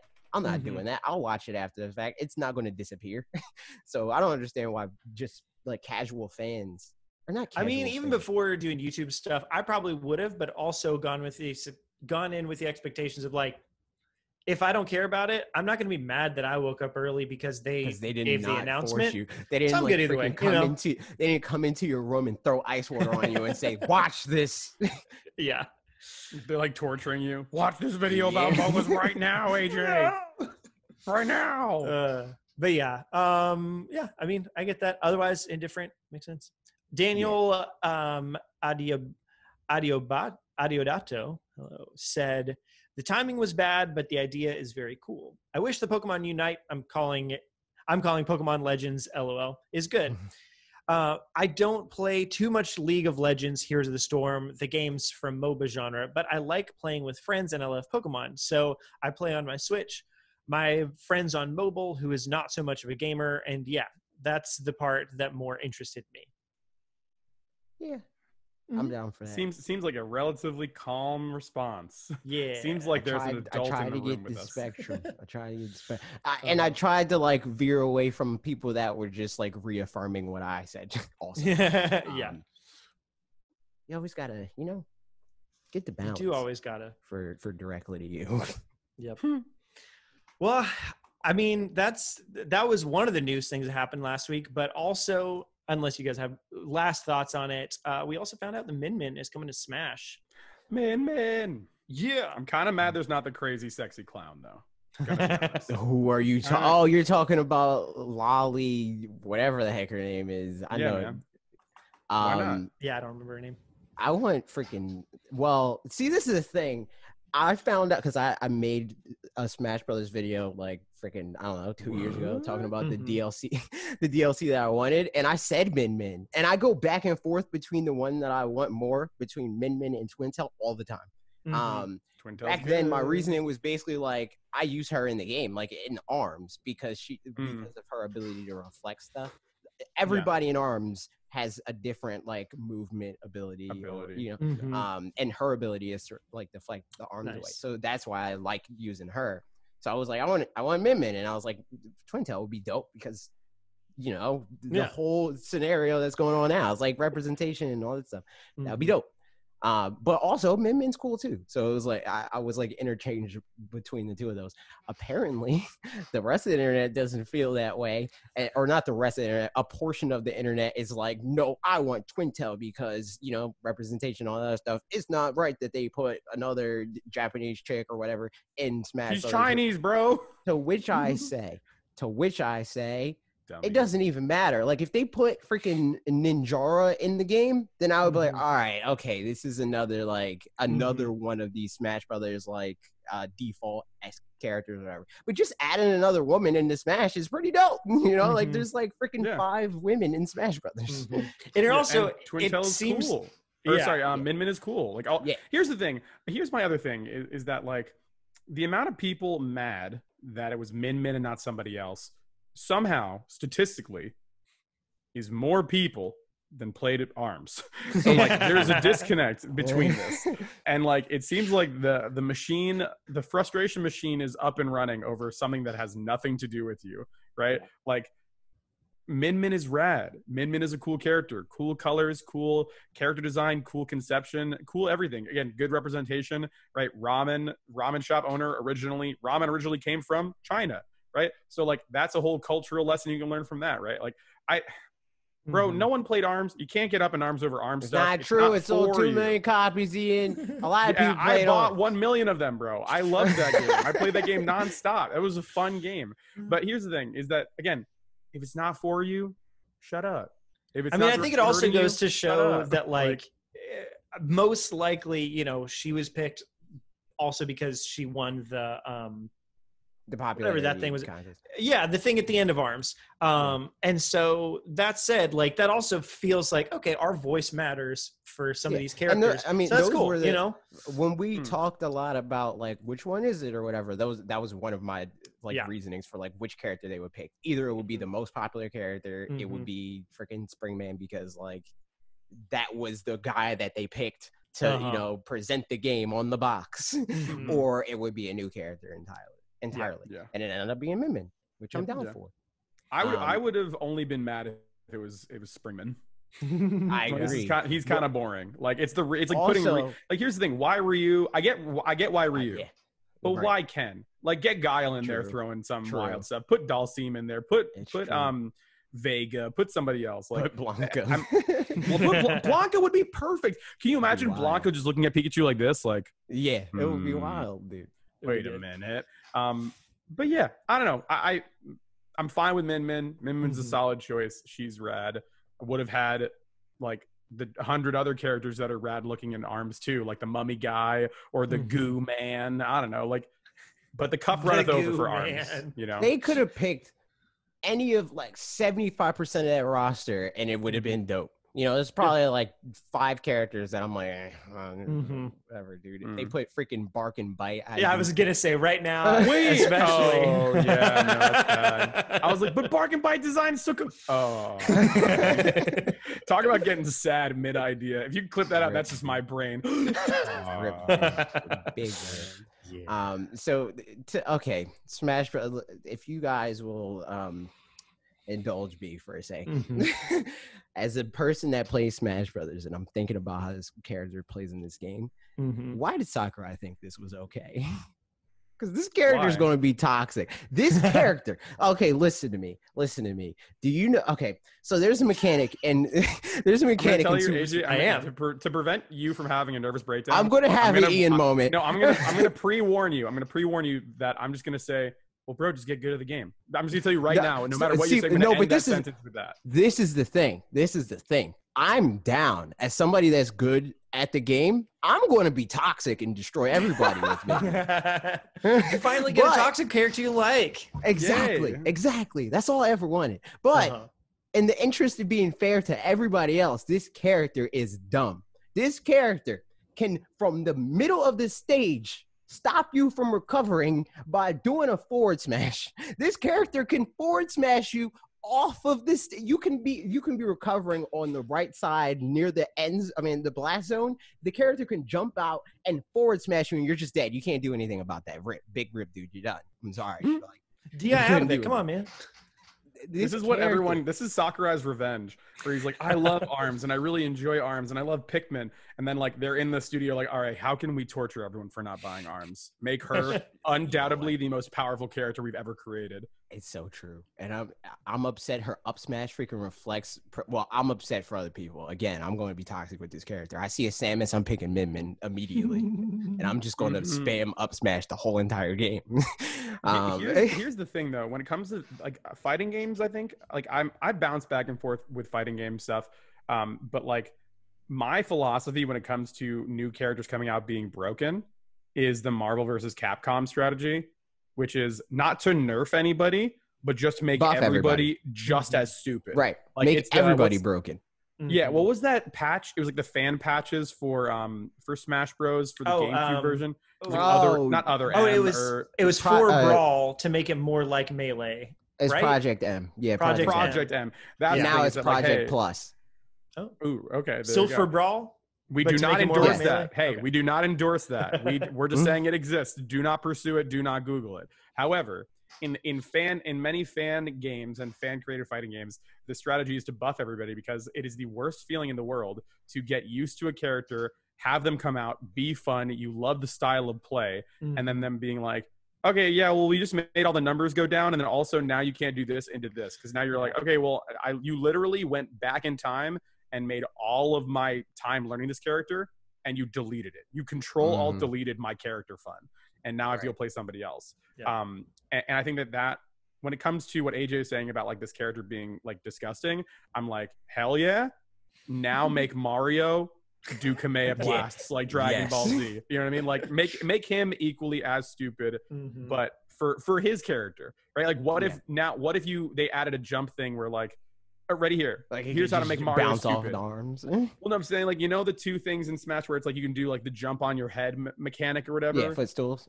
Yeah, so imagine if you footstool in the air with Mario only, it is that like, would it be does, so dumb. Well, it does like what's it called? Smash. Oh, like it smash. Right. I see what you're saying. Like it spikes. It's exactly. It's like an auto spike or something if you can get on top of someone's head. That's something where like it's a natural mechanic that makes sense for Mario, but then also incentivizes more risky play because Mario, his whole thing is like using his fist, right?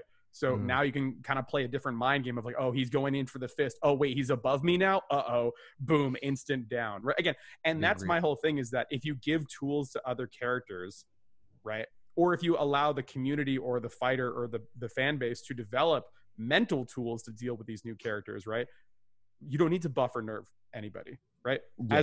As powerful as Min Min is going to be, guess what? I'm sure that of the 1,000 characters on that roster, there's one character whose hitbox is like 1 centimeter off or something, and then like, oh well, if you use Incineroar and use his down smash at this frame, it'll cancel this or whatever. You see what I'm saying? Like, it's a chess match. And to be clear, there are characters that counter Min Min, but they're characters that the bulk of the player base are either not going to be good with or not going to know how to counter her even with that character. Like Pikachu, if you're a good Pikachu player, Pikachu destroys Min Min. Big rip, dude. You're not sorry Min Min, not going to win that fight.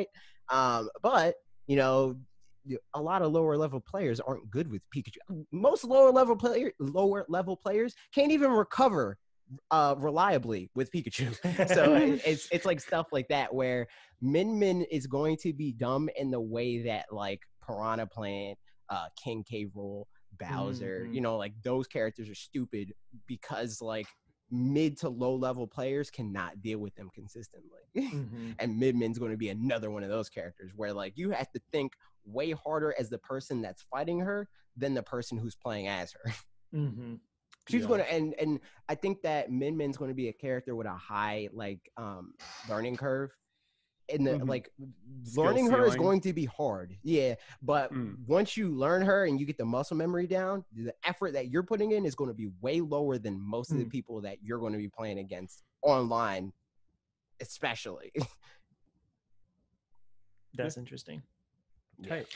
But I'm down. I'm going to freaking play Min Min. I'm going to only play Min Min until I'm a god with her. And then I'll go back to Pokemon Trainer. Can't wait to see you in Digital Evo. Indeed. Yep. And then when you're done playing Min Min, maybe it'll be time to play Animal Crossing again for the first time in a while. Because they're having their first summer update, which is July 3rd, which feels like forever away, but that's a week, which is kind of a little insane. Just saying. Yeah, June just got yeeted, dude. Yeah, just straight up. I mean, honestly, every month since March, you just got yeeted. Yeah. No, I mean, not a whole ton to talk about here other than, so you can go swimming. So that's fun. There's some new furniture. I wonder if there's going to be also the mermaid furniture. Yeah. I wonder if there's going to be also just probably new stuff coming into the shop and stuff like that. Like in the summer update, we got surfboards for the first time and some of those kinds of things. So I bet there's new stuff that they didn't talk about in here. But yeah, I don't know. Do you think this is going to get you guys back into playing Animal Crossing at all? / Ian, were you playing it at all? I was playing it a bunch. So my wife is obsessed with that game. She loves. Is she still, or has she fallen off at this point? She bounces back and forth, I think. So my family from back home, they are very adamantly against video games. But then my very tough, like leather jacket wearing, smokes cigarettes brother was like, "You got that pink couch in Animal Crossing or what?" And I'm like, "What? When did you get Animal Crossing?" He's like, "Cow told me to get it. We're all playing it, and we're in a family group chat." And I'm like, love it. What is this? Is how you know the pandemic has changed people for life. It's true. Because I'm getting texts from my brother like, "Yo, what's your turnips like?" And I'm like, "What?" I'm like, "Huh?" I'm like, "I don't know, man. I haven't opened that game in a while." Lily of the Valley. Yeah, no, I'm not kidding. I've gotten that text. He's like, "Yo, you got a 5-star island or what?" And I'm like, "What?" Yeah, I was looking at guide videos today, and I'm like, oh my God. I very much accidentally got a 5-star island. Like I was like, I just want to make some of these areas look nice, and happened to have, I don't know, whatever I did ended up making a 5-star. I was like, cool. And then about 2 weeks later I stopped playing. Yeah. But to answer the question, am I playing it anymore? Not right now. No, I kind of like, I got super lucky the first week of playing the game because I got the green tea room wallpaper, and then I got I had a bunch of friends like, I just want to make a nice Japanese Zen garden, and I cut to like my living room, and I'm like, oh, I have all the Japanese Zen furniture already. And they were like, how'd you do that? I'm like, I don't know. Just in my shop. It was just it was completely accidental. So then I had like a fully stocked like Japanese living room. I had like this modern Americana kitchen. Like I didn't pursue anything. It just kind of fell into my lap. So then at the end of like the first month or two of playing, I was like, I got everything I need. I think I'm solid for now. The wedding update wasn't for me. I thought it was cute, but like it was kind of meh. The swimming update though. Yeah. That's something that people wanted from the beginning, because like in the lead up to this, because we're a freaking Nintendo channel, I made a lot of Animal Crossing videos, and I was like, this would be cool and stuff like that. And comments and every one of those videos, even if I'm not talking about like these features would be cool. They're like, we're swimming. There's no swimming here and blah blah blah. Because it was in New Leaf and it was cool. Yep. There's a thing. Speaking of watching YouTube videos and about Animal Crossing, there's this video channel. I have to find it, but it's a video channel that breaks down their dream Animal Crossing. And like they're also a graphic artist. So I know who you're talking about. You know what you're talking about? He's problematic, but I know what you're talking about. No comment, man. I'm not going to say the name. But if it's anyway, the one I think it is, it the one I think it is, AJ? Yeah, it's probably who you think it is. It's the same guy who made a hypothetical Pokemon region that I thought was really cool. But hey, if they're problematic, I do not endorse that. However, they had this idea about like having one frustrating thing, especially in like the older Animal Crossing games, is like if you wanted to get like different materials based off the season, but it wasn't your season or whatever, and like the idea of waiting months is lame, and so is the idea of changing like your young clock. Bamboo or young Spring Bamboo or that kind of thing. Yeah. Well, they were saying in the 3DS ones before the new one came out. Gotcha. So they had this hypothetical idea of like, what if, I mean, there's a summer island, right? There's different biomes in the real world, right? So they had this idea of like, well, they have the Kappa Island. That's the summer always island. What if you went to like like you went north and it was like the mountains that was run by moose people. You went to like the fall biome that was run by catfish or whatever, that like you do fishing and bug hunting there. And there was like crows that ran the farming side that was always fall or something. But anyway, I think that suffice it to say, I'm excited for the new features coming out for Animal Crossing, the game that we have. But it's always this thing where people who are diehard Animal Crossing fans say that these features were in previous games.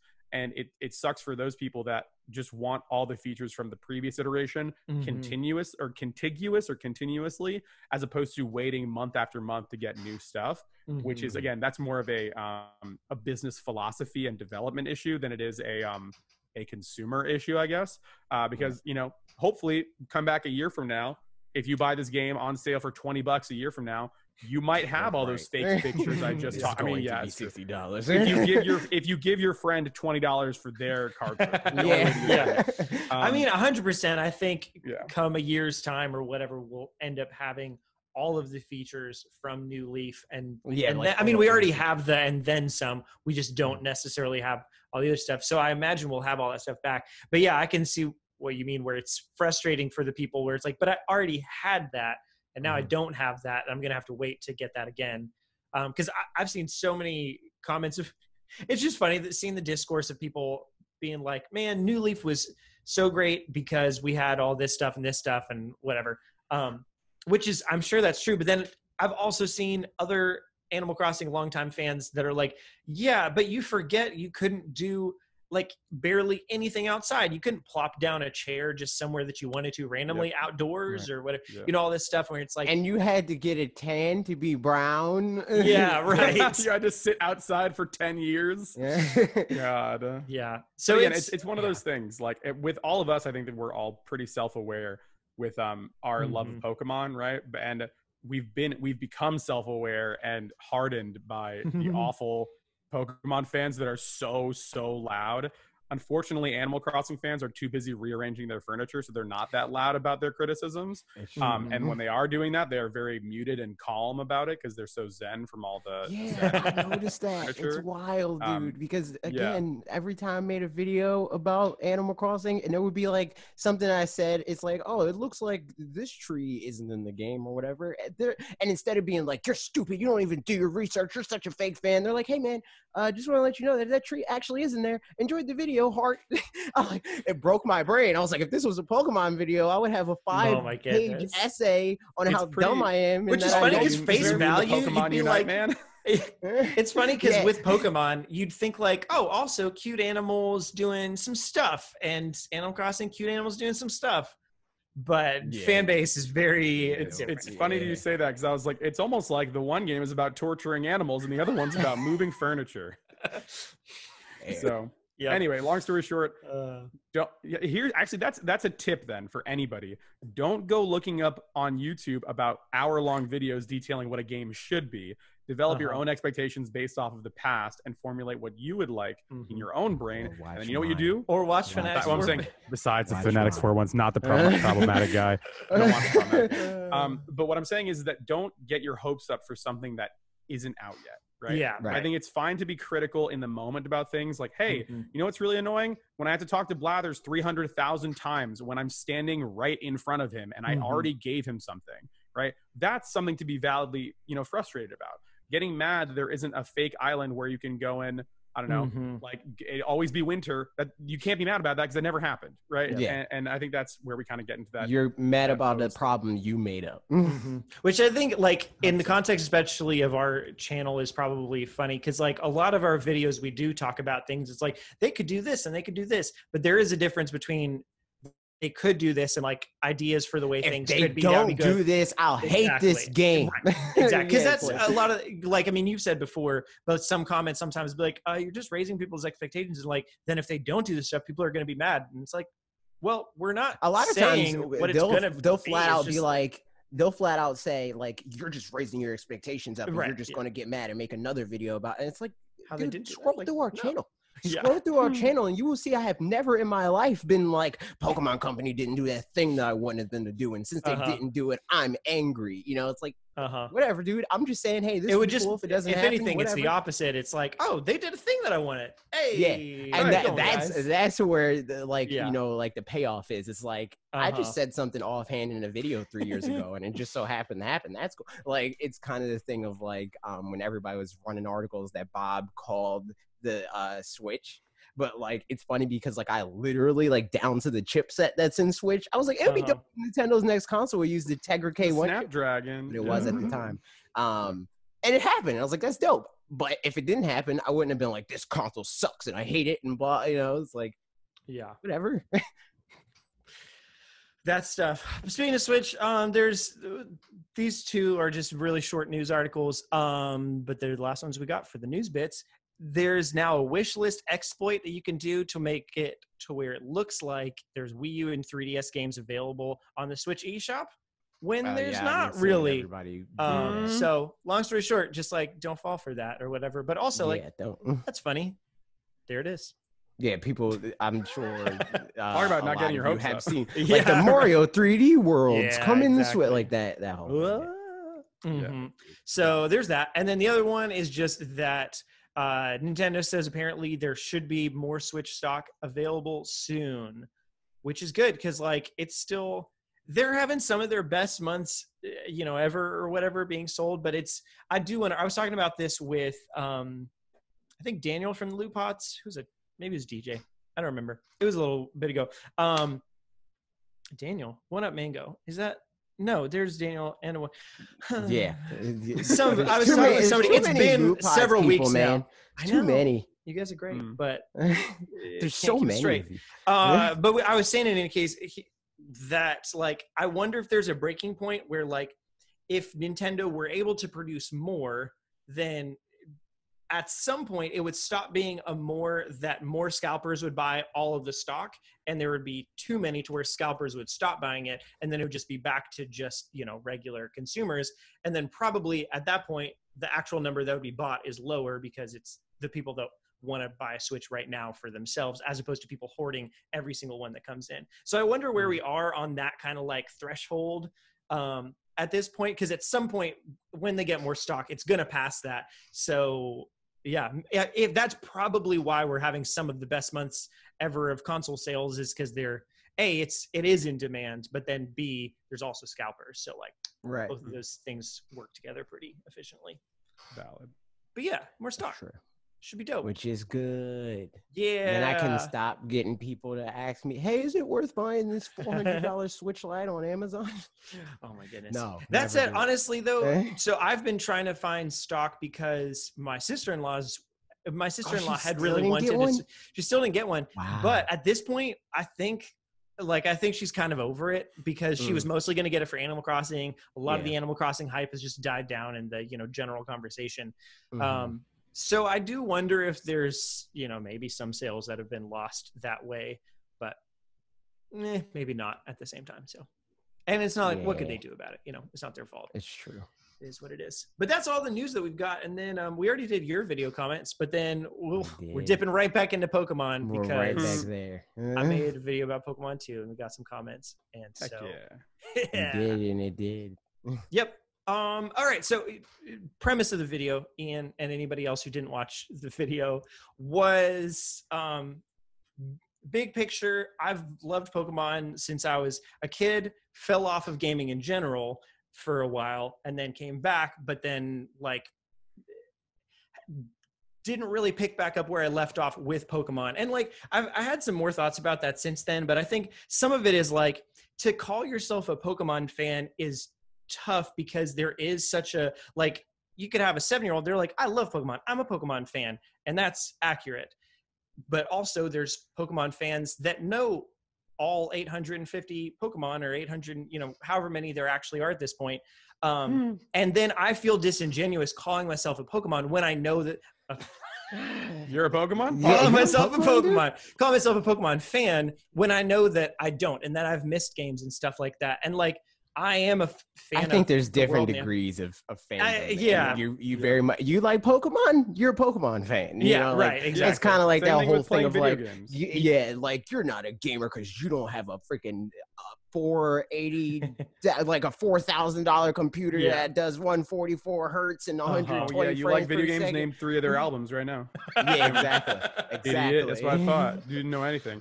No, I always talk about those are the 3 albums. Like idiot. That's what I thought, and I didn't know anything. Whoa, that's actually very valid, actually, to the majority of people who play video games.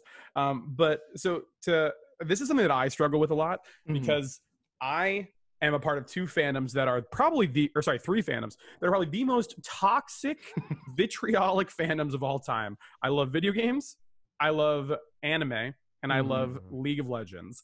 Probably that if God had to redo Noah's Ark, they wouldn't make the boat. You know what I mean? Like, and it's hard to even say these things out loud to like new people, you know, right? And my wife always jokes about like, why don't you tell people you like games when you meet new people? Like when you meet my friends' husbands, why don't you tell them you like games? And I'm like, because that's a death sentence. Yeah. I'm like, I'm opening a door that I don't want to open. Because they'll be like, oh, really? Let's play some Call of Duty right now. And then I'll be like, all right, fine. And then I Matrix shoot them all like and destroy them. They're like, oh, dang, he's a real gamer. And then we all hug and then we're best friends at the end. Perfect. I did have that situation recently where I was over someone's house and his brother was there and his brother was like, hey, you play games? I was like, yeah. And he's like, you PlayStation or Xbox guy? And I was like, oh my God. Interesting. This is where we are. I really do love when you open up with, hey, do you like this thing or this thing? It's a multiple choice question. There is a wrong answer. Yeah. Right. You know what I mean? Like that. And that's the thing is that's present in almost every one of those communities. Like, you like Pokemon? Dubs or Name subs? Right now. Subs. Oh yeah. What role do you play? Ugh. Yeah, gross. Yeah. And I think that what I've learned as I've gotten older, right, or what I've tried to champion, right, is like literally, it doesn't matter. Like, do you like Pokemon? Guess what? The fact that you finished that sentence, you are a Pokemon fan, right? Yeah. Like. That's it. As long as you're not using your fandom to hurt other people, which is what the majority of people do, you're fine, right? Like, oh, well, I don't like anime. I only like Digimon and I like Pokemon from 1995. Did you like it? Yeah, it was awesome. I loved it. I cried during the Pokemon movie 2000. Guess what? You like anime. Yeah, I'm sorry, I love Pokemon movie 2000. You like Caillou? You're an anime fan. I don't care, dude. Like, it doesn't matter.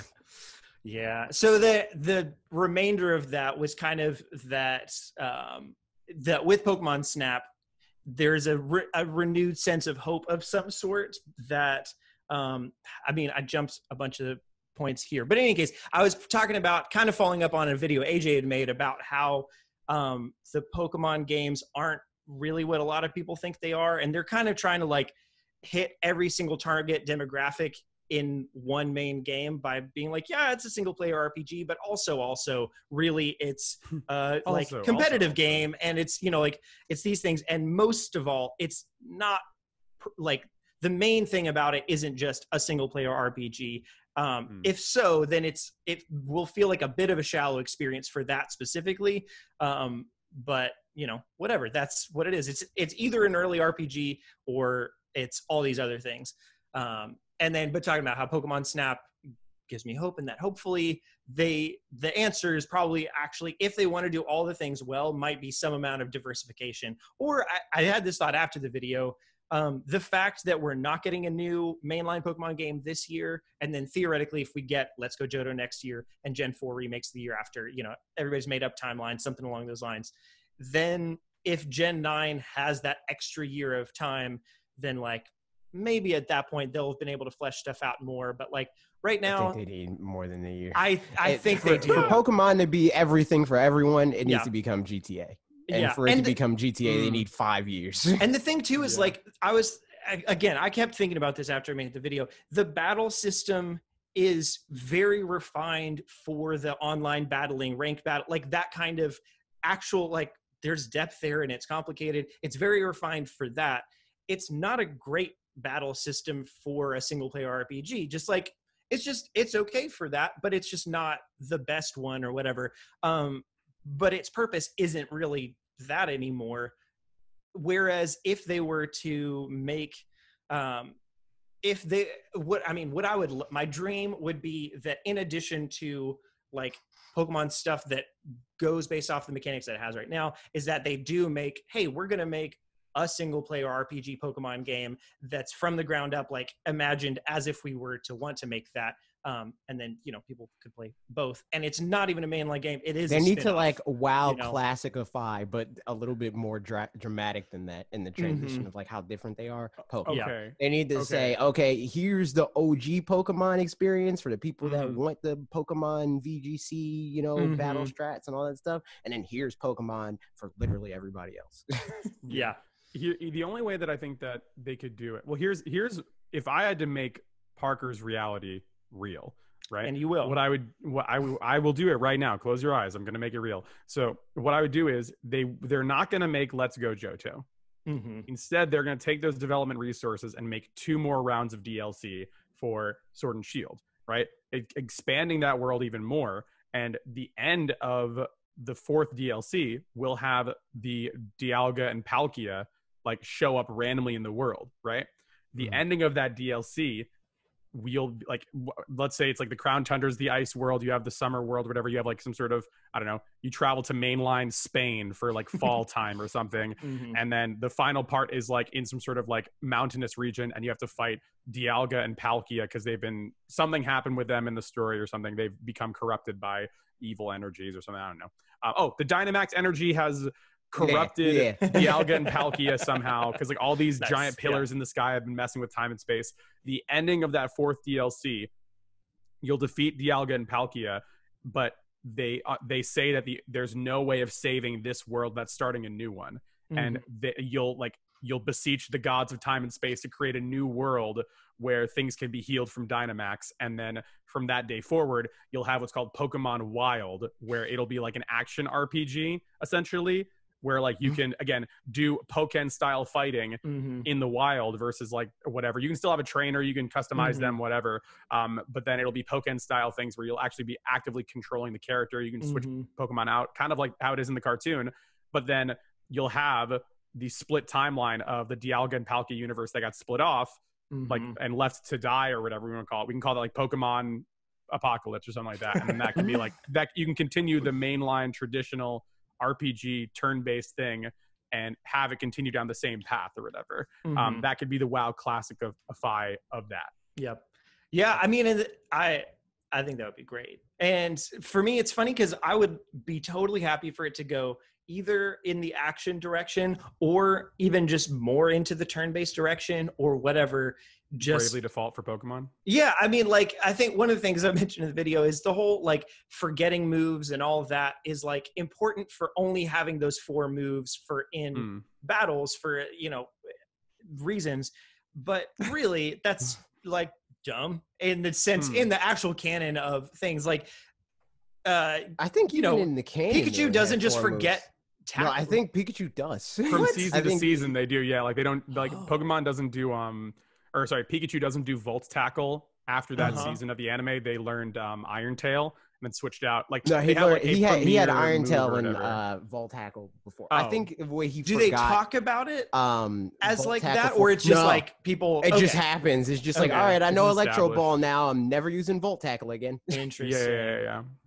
Okay, I mean, like I still think that's the And the canon of that is for dumb. balance. Right. Yes, exactly. It's for the same reason that choice, people didn't like custom moves in Smash Brothers, because they want to be able to know, okay, Right. you have these moves. This is your threat bubble. This is what I got to stay out of. For Pokemon, Mm-hmm. it's like, okay, I know you have Protect, and I know you have Tackle, and I know, so it's like, all right, I can plan around that.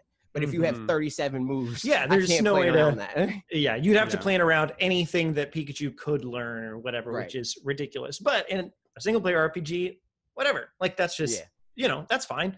So that's it. Let's get into some of these comments, and everything will fall into place. First comment, David V says, "No, it's a single player game." You're incorrect. All right, which it could be a single player game to you if you just play it by yourself. It's a single player game to you, but for Pokémon, it's I only played it as a single player game. Yeah, I only played it as a single player game too, and that's not even true. It's not even true. We literally did raids like I know, but I'm saying in my head, I play that game like I play League. Like to me, if it's an RPG, it is 100% single player. League, even though it's a multiplayer game, in my head, I'm like, I am alone. Oh, I'm just doing my own thing. So our definitions of single player would be still different, but that makes sense. That like I understand the dichotomy. Interesting. Yeah, because for me, it's like if I have to connect with anybody at any point, or I mean, just even doing anything online, then like I probably just won't. And that's about it. Just because that's the way that I've always played games or something.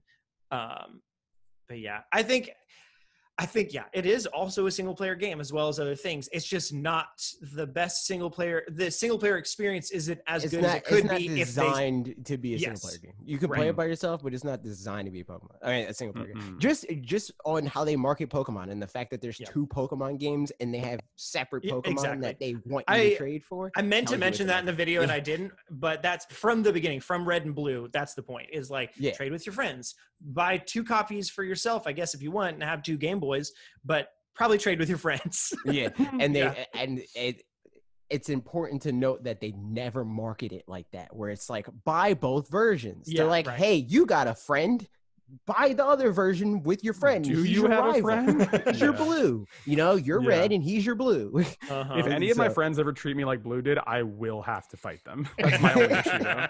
I cannot handle that. Yeah. So here's a good old novel from Grimhain, who said the following. Said, I like the idea of a Pokemon universe that has multiple, I'll call them feature games that focus on the cores of what the mainline games are trying to do. A PvP-centered one where you can import from other games if you want, but can, like the current Battle Tower, rent teams. Obviously, this would need to be more generous in terms of its offerings, but the Battle Tower rental system is a good jumping off point. That way, there's no story getting in the way of battling, and it comes down to the strategy of Pokemon versus Pokemon. Something might need to be done to adjust IVs and all that jazz, though I don't think its competitive players really think of that as fun. It's more something they have to do. Yeah, I think if anything, it would probably have to be like Pokemon Showdown, where it's like setting up. I was gonna say that already exists. It's called Showdown. Yeah, I think that's just like I want my attack IVs to be this, and I want it'll probably just default to all your IVs being perfect. Yeah. But for EVs, it's like I want to max out attack, and I want to max. I mean, because that's the thing with it probably. I don't know. I've never done EV stuff and all that, or never paid attention to it. To some degree, I guess it could feel rewarding to like I got the EVs where I want them to be. I disagree. But these days, it's just very annoying. tedious. Yeah, it's just okay. That's what I would assume. I think that it was more tedious back then, because it was a process. Now it's still tedious because it's like, well, I had to freaking grind for some money and then buy vitamins, or I have to, do whatever the version of the process you want to do, and it's just time consuming. It almost maybe feels worse only. I mean, it does it in a practical sense, but knowledge wise, because that they're aware of it now and that they're giving you things to be able to do it. It might almost feel like, just give me the sliders, Yeah, I mean, it's funny because we talked about obfuscating difficulty or whatever, right? Like it's like making it difficult just to be difficult, essentially. But now that people understand, like, oh well, this is just an RNG machine at a certain point. Like I'm just making eggs until I have perfect IVs, but I can get items to help me get the perfect IVs. And then you're like, oh, well, I'll just play Showdown instead. I don't have 70 hours to make the right Pokemon, because that's where the fun is. The fun isn't the pulling of the lever, right? The fun is like engaging with the combat systems. And no lie, there was a time like a couple months ago, right? I think after Pokemon came out, but I beat it. And I was on Showdown every day, waiting. Like when videos were exporting, I was just playing Showdown like every single day, trying to like understand mechanics and get into that competitive battling aspect. Because like Parker said earlier in the podcast, the core mechanics of Pokemon at the highest competitive level are nuts. They are so interesting and they're so engaging, but people never get there. And people think that Pokemon is like one-dimensional and lame because they don't want to willingly engage with the material that was designed for them in mind. You know what I mean? Pokemon mind games are so interesting. And it's funny because it's like I put a moment like that in my video just to see if people would notice it, where I was battling somebody, and because I battle them pretty often, I knew what they were going to do. I'm like, oh, he's going to try to take this Pokemon out, and he's going to use this attack. So I was like, okay, since I know he's going to do that, I'm going to switch out the Snorlax. He was using a ghost type attack. I'm going to switch out the Snorlax, and it's not going to work. And we were doing a multi-battle, so like just knowing that he was specifically going to use this one attack with his non-ghost type Pokemon on my specific Pokemon, and then switching into a normal type to completely like offset that and then counterattack with my partner's Pokemon. It's like the type of stuff that people that think like, oh, Pokemon's easy, I just gotta mash Fire Blast and everybody will die. I mean, it's like they don't key into I want to do a video that's like a BuzzFeed style like reacts video where it's like, I think Pokemon's stupid and easy. I'm like, all right, cool. I'm going to give you my account. I'm a Master Ball ranked player. I have a whole box full of Pokemon. Choose what you want to do. And it's like guys go, oh, I'm going to choose 10 Charizards. He's got this no problem. And then just gets like we're talking. He doesn't even do a single move because he's getting outsped. He like they have a sweeper that's like extremely strong in multiple types or whatever. Because I think that's kind of like what I've talked about this ad nauseum with AJ, that I would get so frustrated when people would willingly. Again, what is it? The ignorance thing? Yeah, like, ignorance versus malice. Yeah, like they're not trying to be stupid, but they're trying so hard that it feels like they're trying to be stupid. Because they're like, there's nothing here for me, I don't get it, and then it's that they're willingly ignoring the parts that are the best part. You know? I have that moment so much. Where I'll battle a friend that's like casual or whatever, and they're like, man, my freaking team of legendaries will destroy you. I have one Moxie Scrafty, and I just freaking wreck their whole team of legendaries with the one Pokemon. With one move. With one move. Because you have like a choice band on or something like that. Yeah, exactly. It's true. I mean, like, I know that I don't know much of anything about high level play. When I saw that whenever the Pokemon tournament was, I don't know, 6 months ago, maybe a year ago or something like that. And it was the junior league, and they were showing how like this 9-year-old girl was like super smart because she knew to use Protect in this one time, which was a risky move, but blah, blah, blah, blah, blah, that kind of stuff. And I watched it, and like, even knowing that I don't know a bunch of stuff about competitive play, I was like, I don't get how that's such a smart move, which means I'm dumb.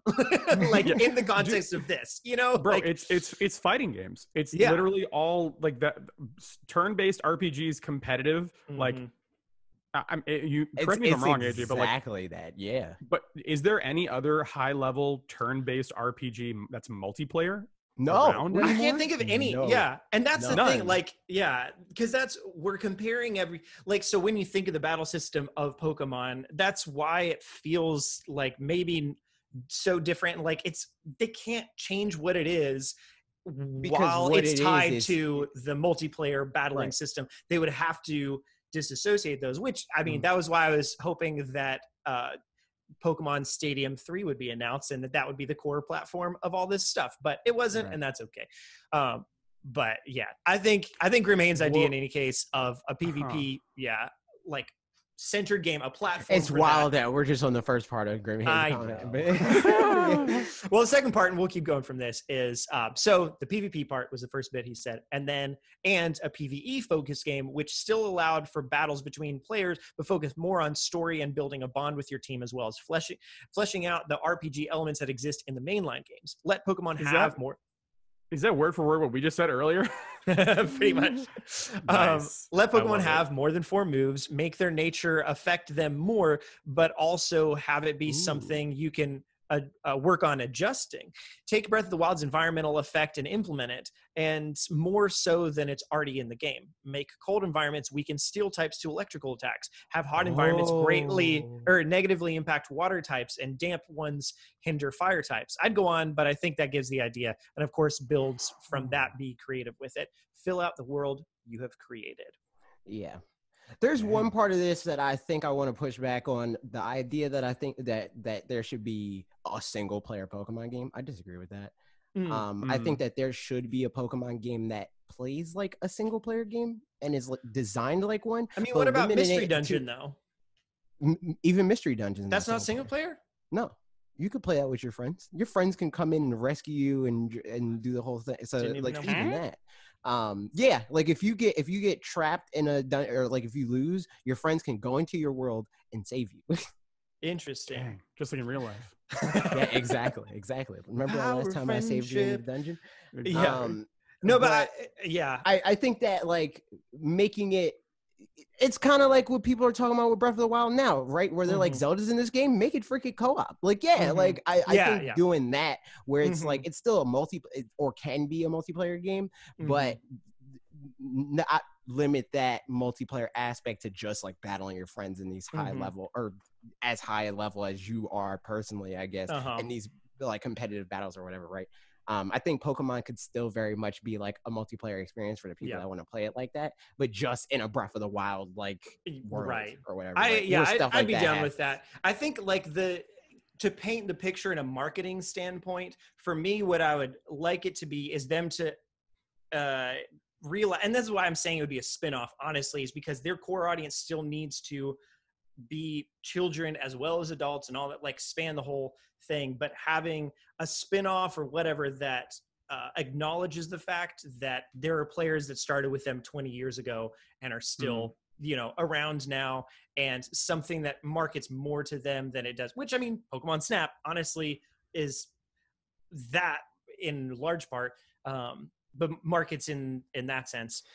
Because and that also would be cool. I mean, it's hard to say that they don't do that now, right? Because like, just in the sense that like we talked about how complex the battle system is, that battle system, even though it's played by kids, is not intended for small children. Like it's not this thing that there's they'll grasp EV and IV training and like how nature's like intermingled and like what attacks you should choose when and how like the strategies of double battle. To roll back, I still mean like a mostly, not that it couldn't have co-op or some kind of multiplayer stuff, but a mostly single player thing where the challenge doesn't come from interacting with other people. I mean, but again, RPGs, like I said, you can just grind, so whatever. Yeah, I was about to say, even in single player RPGs. But so I'm not saying it's challenging in that sense, but it's like actual.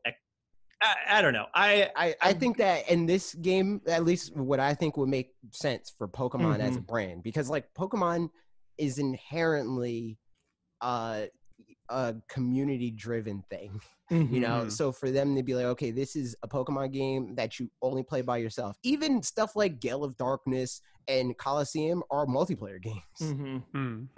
So for them to be like, okay, we're going to make this like Breath of the Wild experience and you can't play it with your friends would be very weird. Never. So I think that like they could definitely make the single player experience feel more when you're playing it by yourself feel more challenging, and I think a lot of that could just come from changing the battle system, honestly. For sure, and do it like that. Yep. Here's another comment. If they do like the environmental stuff to keep us going. This one's from Amp, who says, I wish there were things Pokemon can do besides battling. I want a reason to have the cute little Pokemon with me on my team.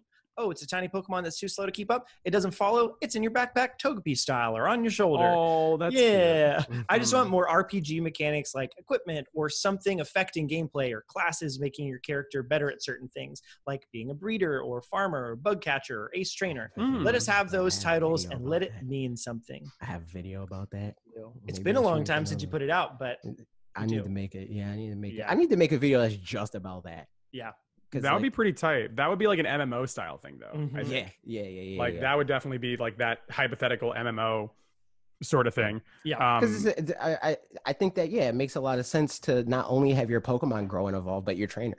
Yeah. Why not? Totally. Like, outside of just like the friendship bond you have with Pokemon or something like that. Yeah. Like I think that you could implement that now into the current games where like so let's say you beat the Elite Four or whatever. Let's say there's like 3 moments where you can kind of change your class or whatever, right?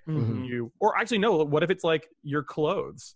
we give you like an in-game reason to wear certain types of clothes, where it's like, if you wear, breeder clothes, like that would be like, you could have like Brock's outfit on and be like +1 to breeder stats, and you have right. like level like 1. Your eggs spawn faster. I was gonna say, more like likely your eggs to have spawn, like more that would be your IV or IVs. Okay, imagine. Hear me out. Close your eyes for a moment. We're playing the Pokemon Destiny hybrid. This is after Sword and Shield, and now the multiplayer suite is like way better, smoother, cleaner. The wild areas are going to be in this next version of the game. And then you have the clothing stuff actually do mean something, like we said before, where like, if you're those YouTubers or those Twitch streamers that are like hatching eggs for shinies over and over again, well, guess what? If you have like one gear of or you have Brock's shirt on that's +1 to breeding, that means they hatch faster. And that's like the flame body perk. You have the pants on, guess what? They have a higher likelihood of having higher IVs. You have all the gear on, you have, instead of it being 0.1% for shiny rate, you have 0.5%. And then even if it's like just a small fraction of the numbers, people would wear that gear 100%. Oh, 100%. You could label yourself as like the breeder guy or whatever. Right. If you're a battler, right? Okay. You have a higher likelihood of catching, I don't know, like, and that's where you get into the nitty gritty of it or whatever. But like, I can imagine there being like them bringing back secret bases. Maybe you can be like a base builder, and you could like make a multiplayer base for your squad. And if you're a base builder type, you could build more things in your base, or like there's something here. And I think that they could do something like tight gym with leaders. Like you could, if your base is a gym and you beat a certain amount of trainers, it's kind of like smash tags and Smash Brothers. If you beat X amount of trainers, then you level up your gym, and this gives you these perks. That is absolutely perfect. And I think that in a weird way, they've accidentally already set the groundwork for that, because you have Pokemon Go, which is the thing. Right? But if you think about it, no spoilers for the Isle of Armor DLC, but the two rivals are trying to be gym leaders. They're and they're wearing canonical gym leader outfits that are not in the world now. So if they, in Sword and Shield 2 or whatever you want to call it, if they made a system in which you could build a base post game and then set it as a gym for people to challenge in a wild area type thing, that would be perfect. Because then guess what? If you want to be a gym leader, the game now has end game gym leaders for you. Right. And you could like set your Pokemon, like you could literally leave it like you do in Pokemon Go. Like, oh, well, I'm Ace, the fire gym leader. And you set like, 3 levels of difficulty. It's like 30, 60, 90 or something. And then you could have, and if people beat you, then guess what? You get points for hosting the gym battle. They get points for doing it or whatever. And then that could attribute to the ranked stats. So you could have like the single player like online suite, and then you have the gym, like, I don't know, the global gym battle point system, which like a fighting game. You know what I mean? And that, Pokemon Company, hire all 3 of us, man. That's what I'm saying. Like, we'll take commission, bro. That's true. Yeah. Here's the next comment. This one goes a little the opposite direction in some ways. Here's grains of salt. Here we go. But Doorbox says, I personally think that you're dead wrong. Cool. I don't mean that in any negative way, but I feel the real problem is that Pokemon... Too late. That's fine. I feel the real problem is that Pokemon has simply stopped putting heart into their games and now only care about making money. They have shown time and time again that they can make a game that balances everything Pokemon fans want. Look at the older games. They have an interesting and fun, albeit messy, battling system and a great story. Hold on, wait. Let's pause this there for a second. Ian, correct me if I'm wrong, though. But isn't it like a very traditional like Japanese thing to like make things with the intention of like almost having a monopoly, like wanting your thing to be like almost your goal being to sell out?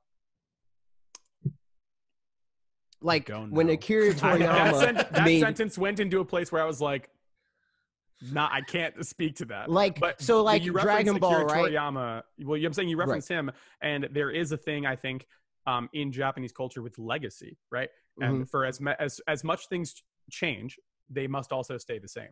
And I think you referenced Akira Toriyama and Dragon Ball, and also Dragon Quest, right? Those series for all of the world has changed around them, but Dragon Quest is largely the same, right? And I think that is a thing where, yes, there's an audience out there for people who want a game that continuously changes, like an online service game. right? I'm not so much talking about like the creative side content. of it. You're talking about like, the business side of it. Yeah, I just mean like when Akira Toriyama is making a new Super Saiyan form, right? It's not because like he thinks that like it's going to help the narrative. It's because he wants to sell action figures. So right? I think there is. Again, I'm a white dude from New Jersey. I can only attest to my knowledge of the culture via osmosis through my wife or living there. But I think it's I don't think it's that deep. I think it's just that, you know, with any forms of capitalist nations, you want to make money because that's good for your company, right? And I think that saying there's no heart in Pokemon, literally, if you listen to any interview, I think his name is James something. Turner? James Turner. The British guy? James Turner. When they hired him, he like went on a long diatribe, and I followed him on Twitter beforehand because he's a great artist, right? He was like, "I'm so honored to design these Pokemon, and here's my thought process." And he broke down exactly what he thought was the right way to design a Pokemon. And his last sentence is, "No matter what is on it, no matter what colors, no matter what animal it's based off of, it has to look like it would be your friend." And if you're telling me that the people who are making Pokemon don't have any heart, and this grown man from the UK who works for Pokemon Company ends his business statement saying, "A Pokemon's got to look like it wants to be your friend," you and I are on different planets right now. I mean, and here's the thing, and I think this might be, I don't know if this person is an old person or a young person or whatever. I used to be in that mindset of like, oh man, every company wants money. Which, to be honest with you, bro, it's true. Yes, they do. And it is disappointing to a certain extent, right? Like, I think that there is a side when you get into any form of creation or production, even with, I mean, Parker could probably talk about music and that sort of like dichotomy between like wanting to make, you know, good art, good music, and, you know, wanting to sell records, right? And, you know, same which with is AJ. legitimately the reason that I didn't try at all harder to get into music as a career, because I was like, I just like doing it because it's fun. And at whatever point I would have to make the decisions between like fun and like keeping my family afloat and it not being the fun and like creative things, I'd rather just it be fun and do other things and let it still retain that. Because that's the thing.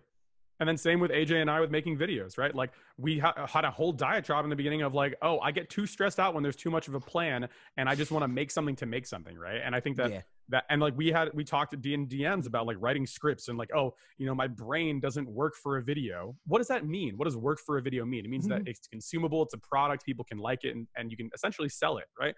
And that's just, I think, a part of growing up is that learning that sometimes things need to be consumable to the wide audiences, right? But it's not necessarily a bad thing. Like it could be a labor of love, but also to feed you and your family. You know? Right. To this person's chagrin, I'm going to ask, this is your homework, person who posted this question. Your homework is to watch a show called Keep Your Hands Off Aizoken. It's an anime. It's on Crunchyroll right now. And essentially, the whole thing is about these 3 young high school girls that are making an anime. 2 of the girls are these artists who are passionate, who love it, who want to put their entire heart and soul into it, who work 23 hours a day to make it. And the third girl is like, hey, the deadline is Tuesday and it's Monday. You need to stop making a new panel and finish the stuff we already have done, or else it'll never get made. And I think that's a huge part of kind of coming to your own and growing up in the creative industry. What I mean by growing up, I mean becoming more self-aware of how things are made. Because I used to be there. I used to be exactly where that person was sitting. And as someone who is empathetic, I'm like, hey, bro, it is that way.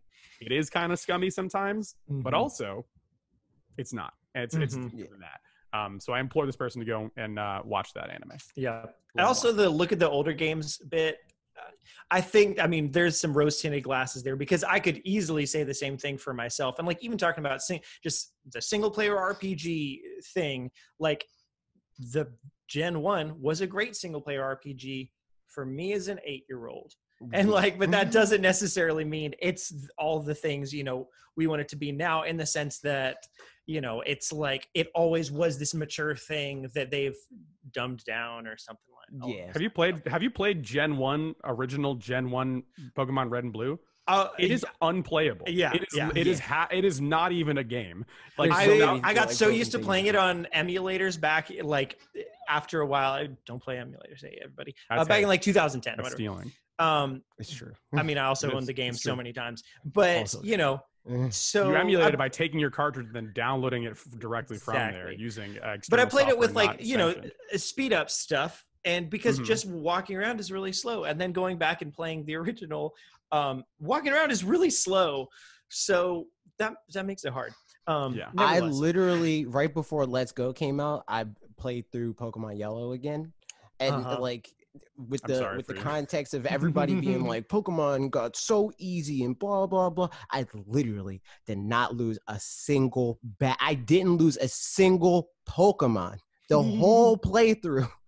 Like Pokemon has Yellow. Never, it has never, exactly. It has never been a hard game ever in the history of the world. You just got smarter. That's the game is the same difficulty. Yep. Yeah. And just so continue on with the comment. Now I'm not a child, but yes, go ahead. So all that stuff, and then says the beauty of these games is that they can be played however they want. You can only play the story, or you could be someone who competitively breeds and competes mons. There's lots of stuff to do, and I think that they just stopped caring since they know the games will sell anyway. Why put effort to make a game when you can make a meh game? Why put effort to make a great game when you can make a meh game and still sell like 20 million copies or whatever? While yes, the Pokemon Company and Game Freak have always been profit-oriented companies, I think that they've started to become cash grabs instead of games intended to give the player a real experience. Okay, I love the fanatixfour audience because they prove their own points wrong in their opening statement in the third paragraph. Again, and I'm not saying this to shit on anybody. I love y'all. Thank you so much for the question. But what I'm saying, I said an S word. Oh my god, that's my bad. I'm sorry. Kick me off, please. I'm not doing this to mess with anybody or put anybody down.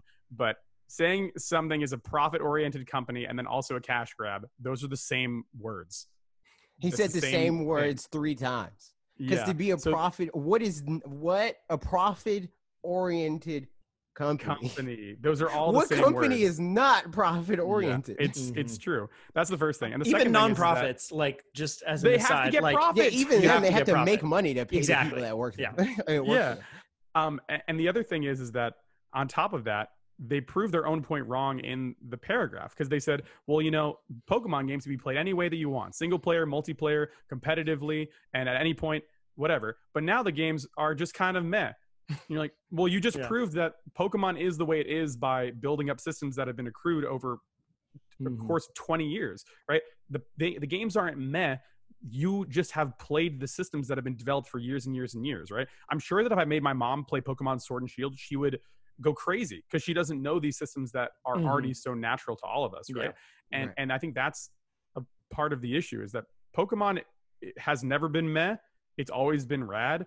And they add new things every single year. It's just, it's not what people expect it to be. So people just they think it's a giant L from the start just because, you know what I mean? Well, and it's a tricky position that Pokemon's in general, where every game is supposed to be able to introduce anybody new into the world, the universe, whatever. So they have to do these things where even with Pokemon Sword and Shield, they took away some of those, like, hey, do you already know about type advantages? You do? All right. Okay, cool. Yes. So like, that's cool. And they could do a lot more of that ideally, but that takes more game design and stuff to be able to do that stuff well. And make sure also people don't just mash through those and then don't know what they're doing the rest of the game. So, but the problem is just like with something that when it feels like it's repetitive because it's not intended and not a part that's intended for you, that can feel like, oh, that's bad or that's like boring or whatever. And it's like, well, but that wasn't meant for you in the first place. Yeah. But like, do you not want new people to come in and play Pokemon? Is that it? And that said, that's why I'd like a spinoff so that it's like, this is for all you oldies out there. But I also would be perfectly fine if they don't, but that would be the dream for me. But finishing up this comment, it's going to be more of the same. Blah, blah, blah, blah. Like, for example, cutting over half the Pokedex and then reselling you those same Pokemon for an additional $30.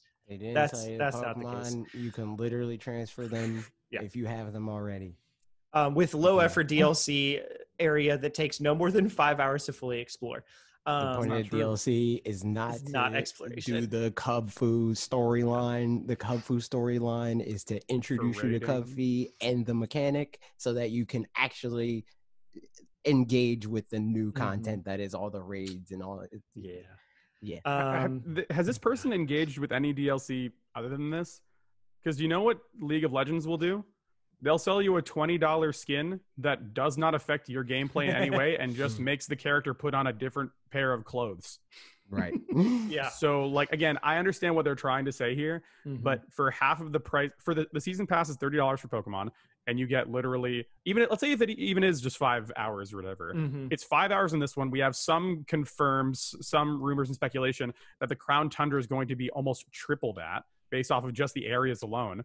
So, and let's say Pokemon takes you, 60 hours or less than that to play the main story. I think I finished mine like 40 or something. So you're getting half of what your original price was for 60 on top of that, and new story and new Pokemon and old Pokemon you wanted earlier. It seems like it's a fair shot to me. I mean, like, and also raid battles, which are infinite content that you can kind of do. You can now, they're adding in content that people wanted, like giving Pokemon you already had Gigantamaxing and what is it called? Just normal maxing, whatever. Dynamaxing, yeah. Like new characters, new stories, new outfits, new clothes, new bike stuff. Like, I understand the desire to boil everything down to its easiest to understand components, but when you do that at the behest of obfuscating the essential information that makes your point correct, doesn't work out. You know what I mean? Sorry. And again, your AirPods died. Yeah, rip to the AirPods. And I'm not saying this to, again, mess with anybody or put anybody down. I love y'all, and I think it's essential to be critical of things that we consume. Right? I think it's essential, and that's where all three of us agree, right? Like, I love Pokemon because it's something that I grew up with, but it's not perfect, right? Yeah. And we can't criticize if we don't criticize genuinely. Okay, criticize things that are actually a problem, like the animations, right? They make up new problems when they're already problems.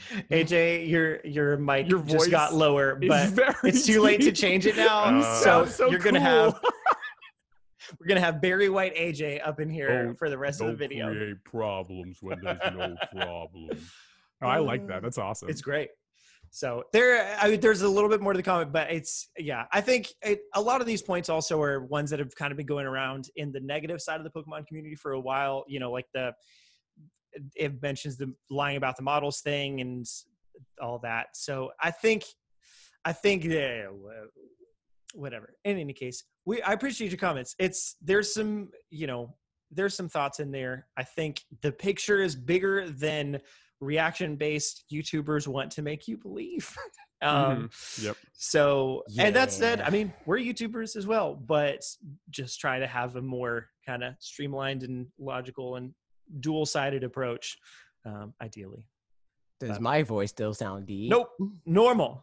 You got it. I put it back. I don't know how. Last comment about Pokemon really quick.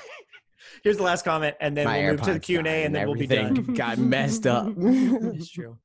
Cool. Hey, Cool. Said, great video streak, 363. I think you are actually keeping up with the actual numbers because 2 videos ago it was 361. So I think you can just see how many videos I think that's uploaded. That's probably accurate. Who says the following? I agree with you on what you said about online gaming. I usually prefer single-player experiences and local multiplayer. Like, I would have bought Splatoon if it had local multiplayer mode. Same here, actually. I didn't because it didn't. I really wish future Pokemon games can focus on exploration. Not necessarily in Breath of the Wild scale, but give us more wild areas with bigger and more diverse areas within it. Looking forward to Saturday to hear you guys' opinions on tomorrow's announcements. This was from Tuesday, so on Pokemon Unite. No, I totally agree. Exploration is one of my biggest things in games, I think. That's part of why I love Breath of the Wild, Divinity Original Sin 2, all that kind of stuff so much is just I like exploring nooks and crannies and whatever. And you're playing the wrong game then, dude. And it sounds like the Isle of Armor is moving in that direction, maybe the Crown Tundra even more so. And the wild area in this one seems like it was just baby steps to that. So I'm also hoping that the next game it just does that. You know, the whole thing is just open world-ish. I don't know. The only problem with it being actually open world is it'll make it harder for them to be able to linearly, get you through the right gyms and stuff. But ideally, they break that format anyway. I just don't know if they I was about to say I don't even think they should. Like, if they, in the most like direct sense, Breath of the Wild eyes Pokemon. it would make sense for them to have a lot of like sequence breaking opportunities because the original Pokemon let you sequence break. I mean, it would be great. I would like the gyms to be Mega Man boss style, where it's, you know, like they get progressively harder or whatever. Well, you know what would be dope? You know, it would be the dopest thing, the dopest possible thing. If you can freaking do the mystery dungeon thing and like that decides where you were born, and then that like informs the route that you take. That's your first. That's a relatively easy fix to like making that a real solution. Totally. I think. What if it makes your rival different? Yes. What if like every gym leader has like a second in command, and then the second in command is like your rival? Like if you like answer the if you become the fire gym leader villager, then your rival is Fire like Nation. Exactly, or something like that, and like I can't. This will be another 4 hours. We gotta go. There's a lot of great ideas. I am looking forward to you guys' things on Pokemon in the future too. Let's get into Q&A so we can finish up and eat dinner and all that stuff. We've been going forever, and let's finish it up.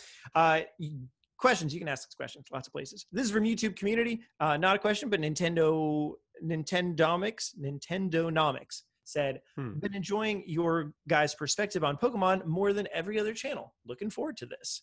Thank you very much. We like talking about it. It's true. I said tight as if I was also here, but nice. I mean, you're included. You're talking about Pokemon on your channel. I thought you were talking about the videos. I was like, nice. We did. Oh. I mean, you could be included on the videos too, man. Ooh, collabo incoming. I will 100% hit you up next time I make a Pokemon on a beanbag. It has to be on a beanbag. I'm down for that too. I will 100% send you my script and say, this is what I have so far.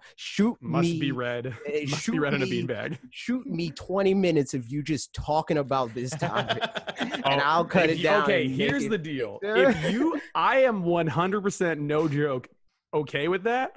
Just be comfortable that you need to edit it down. Yeah, that's what I just said. I will cut it down. All right, deal. Let's do it. I'm down. All right.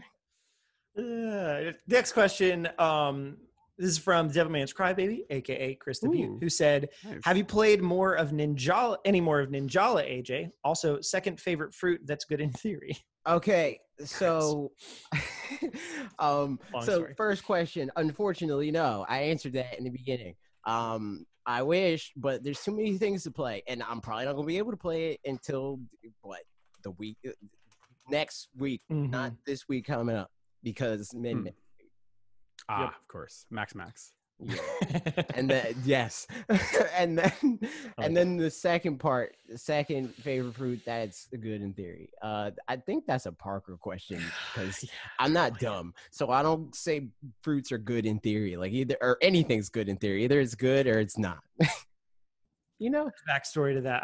Ian. I don't remember if Ian knows the story. Okay, I know. I thought so. I know. We talked about apples, and if you like apples, if you like red apples, then you're not with us. That's true. So I think we talked about his theory story in that conversation, but long story short, I like pears in theory. Yeah, exactly. He can't just say he likes pears. He likes pears when they're good, which just means I've had too many mealy pears. Okay, for me to be I just like pears because I'm with Parker. I had a grape incident early on in my childhood, and blueberries. That's my number 2. I like blueberries in theory. I've had a lot of blueberries that are like mushy and gross, but good blueberries are like that's what I'm saying. Blueberries, I do think have an up and down. Like they have like a low skill ceiling, a low skill floor, high skill ceiling. They can be very, very good, but they can also be just not good at all. Yeah. Just very bad. And I think pears, are also one of those. And I think grapes too. Like I've had, you ever have a cotton candy grape? Oh yeah. They're the genetically engineered ones that literally taste like cotton candy. Yeah. That's a S+ fruit. When you make a Cheez-It banana, science, hit me up, dude. I'm ready for fruit to spit in the face of God. But the green grapes that I had growing up that made me throw up, that's a no good. That's a bad. So all I'm saying is when I say that I love Smash Brothers, I'm not like I don't have to like put an asterisk and be like when it's not laggy and I'm not playing against a campy fighter and I'm not. But I think you have to say it like that though. But you don't because if we learned about the continuum, if you watch the Off the Bean video, which is going to be part of the assignment, the homework video. So it's all on a continuum. Everything's on a continuum. I love Pokemon when people aren't screaming at me about why I shouldn't like it. But when I'm not listening to Twitter, I love Pokemon, right? So sometimes you need a caveat. I'm just like, I like thing. And I don't feel the need to like then. Here's what I'm saying though. If I'm just like, I like pears, and then somebody brings me a pear, and they're like, then eat this pear. Like, I mean, I'll eat the pear, but then if I then eat it, I'm like, oh, that's a bad pear. They'll be like, I thought you liked pears. I'm like, but that's a bad one. Like, I mean, that's what it is. Next time we can be in the same state together, I need to have this be a short film. And I'll do my dad's voice. Hey, I thought you liked pears. What are you talking about? It's a good pear. Come on. I'm down. Oh, let's do it. It's great. It's dumb. Everything's dumb. Everything's wonderful. Jerry asks, because you asked second favorite kind of grape, blah, blah, blah. What's the first kind of grape? My first favorite kind of grape? Yep. Probably candy grapes, bro. I mean, those are green grapes. If your fruit can spit in the face of God, it's my favorite fruit. That's it. Good point. Also, I want a chocolate apple right now. Yo, a chocolate. They kind of have those, but it's on the outside of the apple. No, I want it some Willy Wonka type stuff where I take a fruit off of a wild bush and I'm like, lasagna raspberry, yum. Like, that's what I want. I mean, they should just straight up do that with everything. That like where the chocolate milk cows at, man? What's up with that? Where are the chocolate milk cows at? God, Germany, pretty sure. It's gotta be there. You know what? I can't confirm or deny. So at Germany, you up? Give us the chocolate chip cows, please. Did you guys ever play? Europe, so. This is true. Did you guys? Well, it's a dumb thing, but it's called Hey Cow, and it's literally apparently cows are one of the least responsive animals, and so if you just like. We would play this when I was like in middle school or whatever. If you drive by a field of cows, roll down the window and yell, "Hey cow," and you count how many cows turn and look at you because most of them don't. Yeah. That's the game. We played it in Germany. None of them responded to "Hey cow," but then we looked up how to say "Hey cow" in German, and I think it's just "Hallo Kuh," or that was just what we decided it was going to be, and it worked, and it was great. So the German cows definitely speak German. Beautiful. Questions from Discord. Wait, there's another Twitter question. Breaking news. Bob of the Wolf Den says, what type of ramen is Min Min? I don't know any types of ramen. I think she's like a spicy shrimp. I'm looking at... she's like a shorter lady, right? She's not as big as the big mummy man. She's not a robot. She's not huge, so she's a shrimp. She's Lil, right? But if we're talking about we're talking about like freaking Maruchan ramen... Also, I feel like she's chili flavor. Shrimps have some of the like.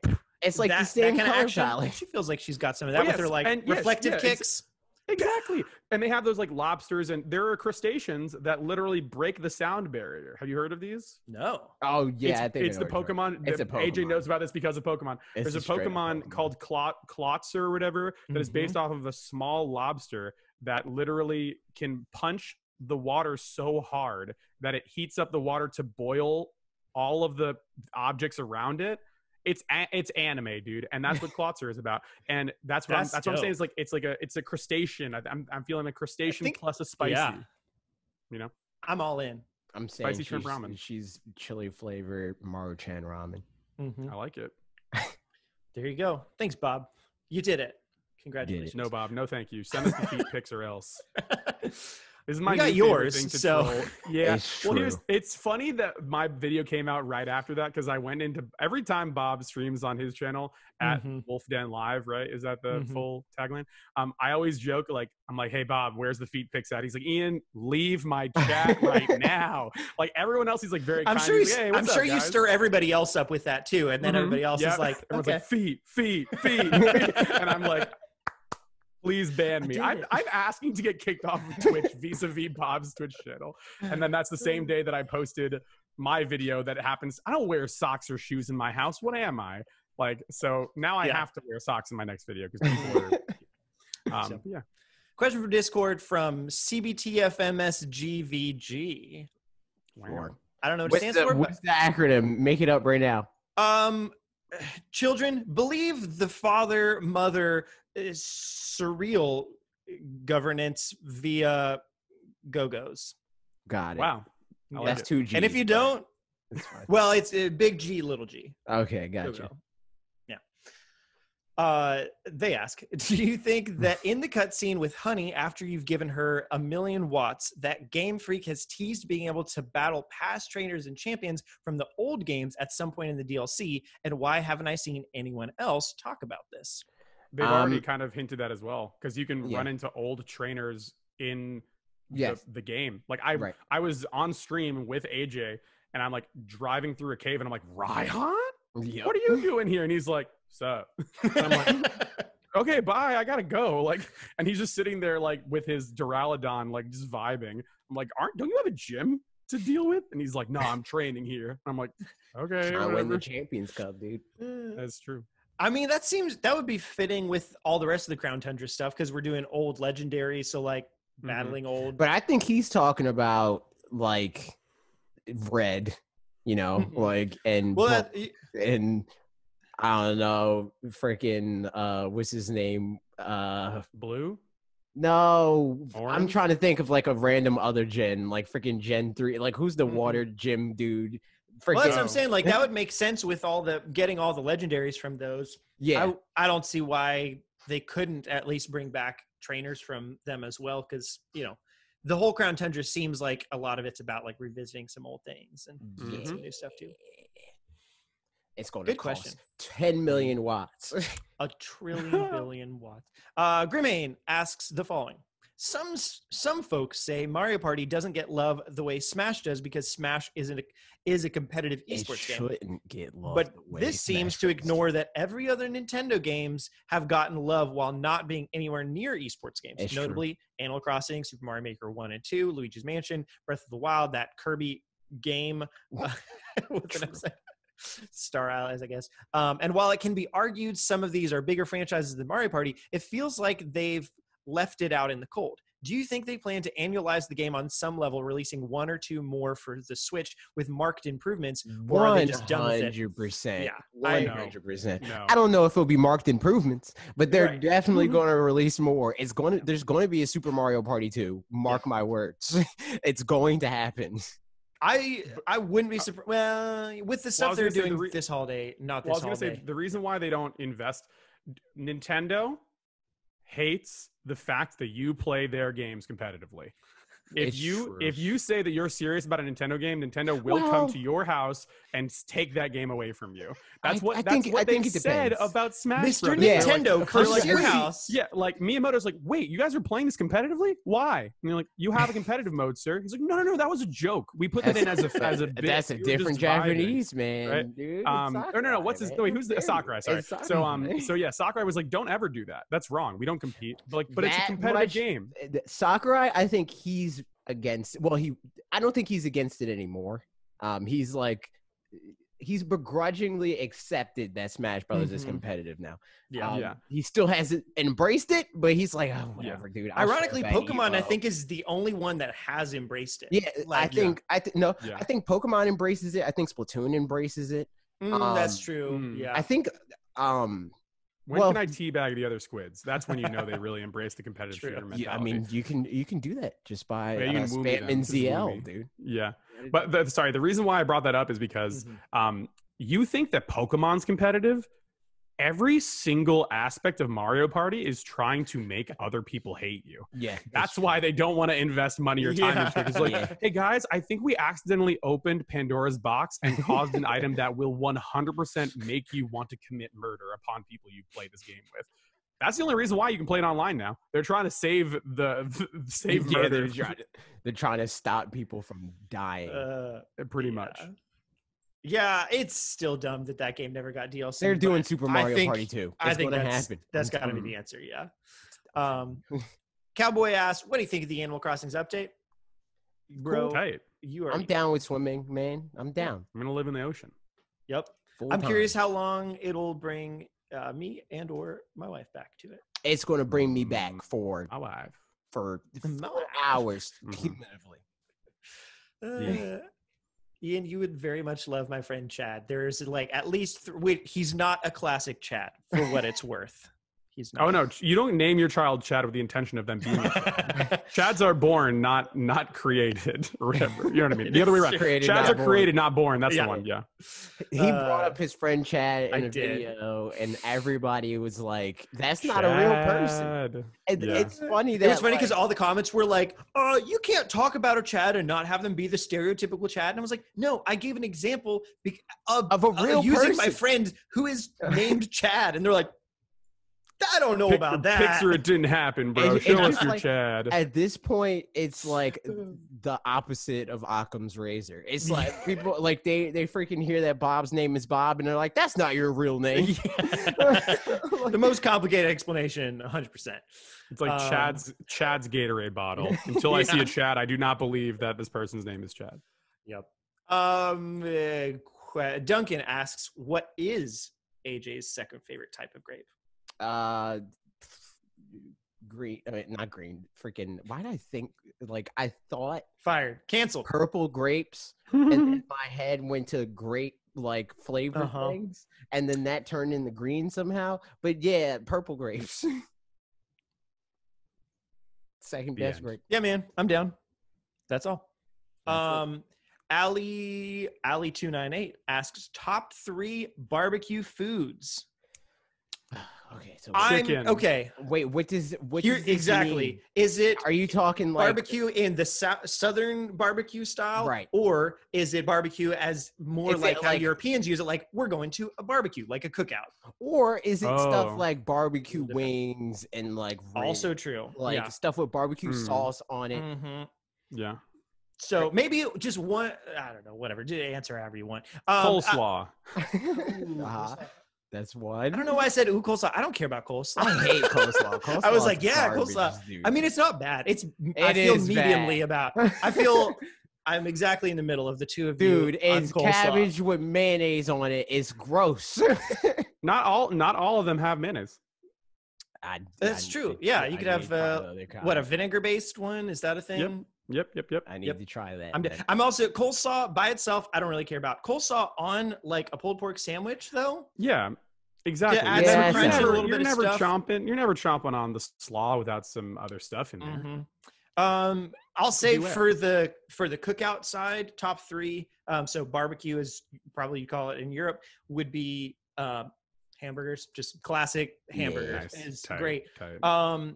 There's a sausage that probably exists here, but it's merguez sausage. It's 100% called something else. I'm sure, but I think it's like Spanish. I'm not sure, but I had it. A chorizo or something. It's very similar to chorizo actually. So maybe it is the same thing, but it's like typically they're kind of skinnier. But we would have those. I don't know. That's some other stuff. Those are the top. I think as a Jewish person, I have to say brisket. Brisket is definitely one, and then also I'm pretty new to brisket. As a Polish person, it's good. I got to go with the cultural picks. You got to go with a nice Polish sausage, and you got to go with a brisket. Got to represent the people. Got to represent those people. I'm going to say burgers, ribs. Oh yeah. And what's the third one? I don't know. Third one doesn't exist. Got him. I mean, trick question. Chicken on the grill is also. That's probably my third. Like well done, like chicken wings or something like that. Yeah, wings. I always go to the Asian side, or like to like a fry. Yeah. As much as grilled is good, I'm definitely more of a fried man. Yep. Yeah, I agree. Yep. And then that was the last question. Megman wrote in afterwards and said, "No question from me today, but just wanted to say, keep up the awesome content, guys." Thank you, Megman. Thank you. Love you.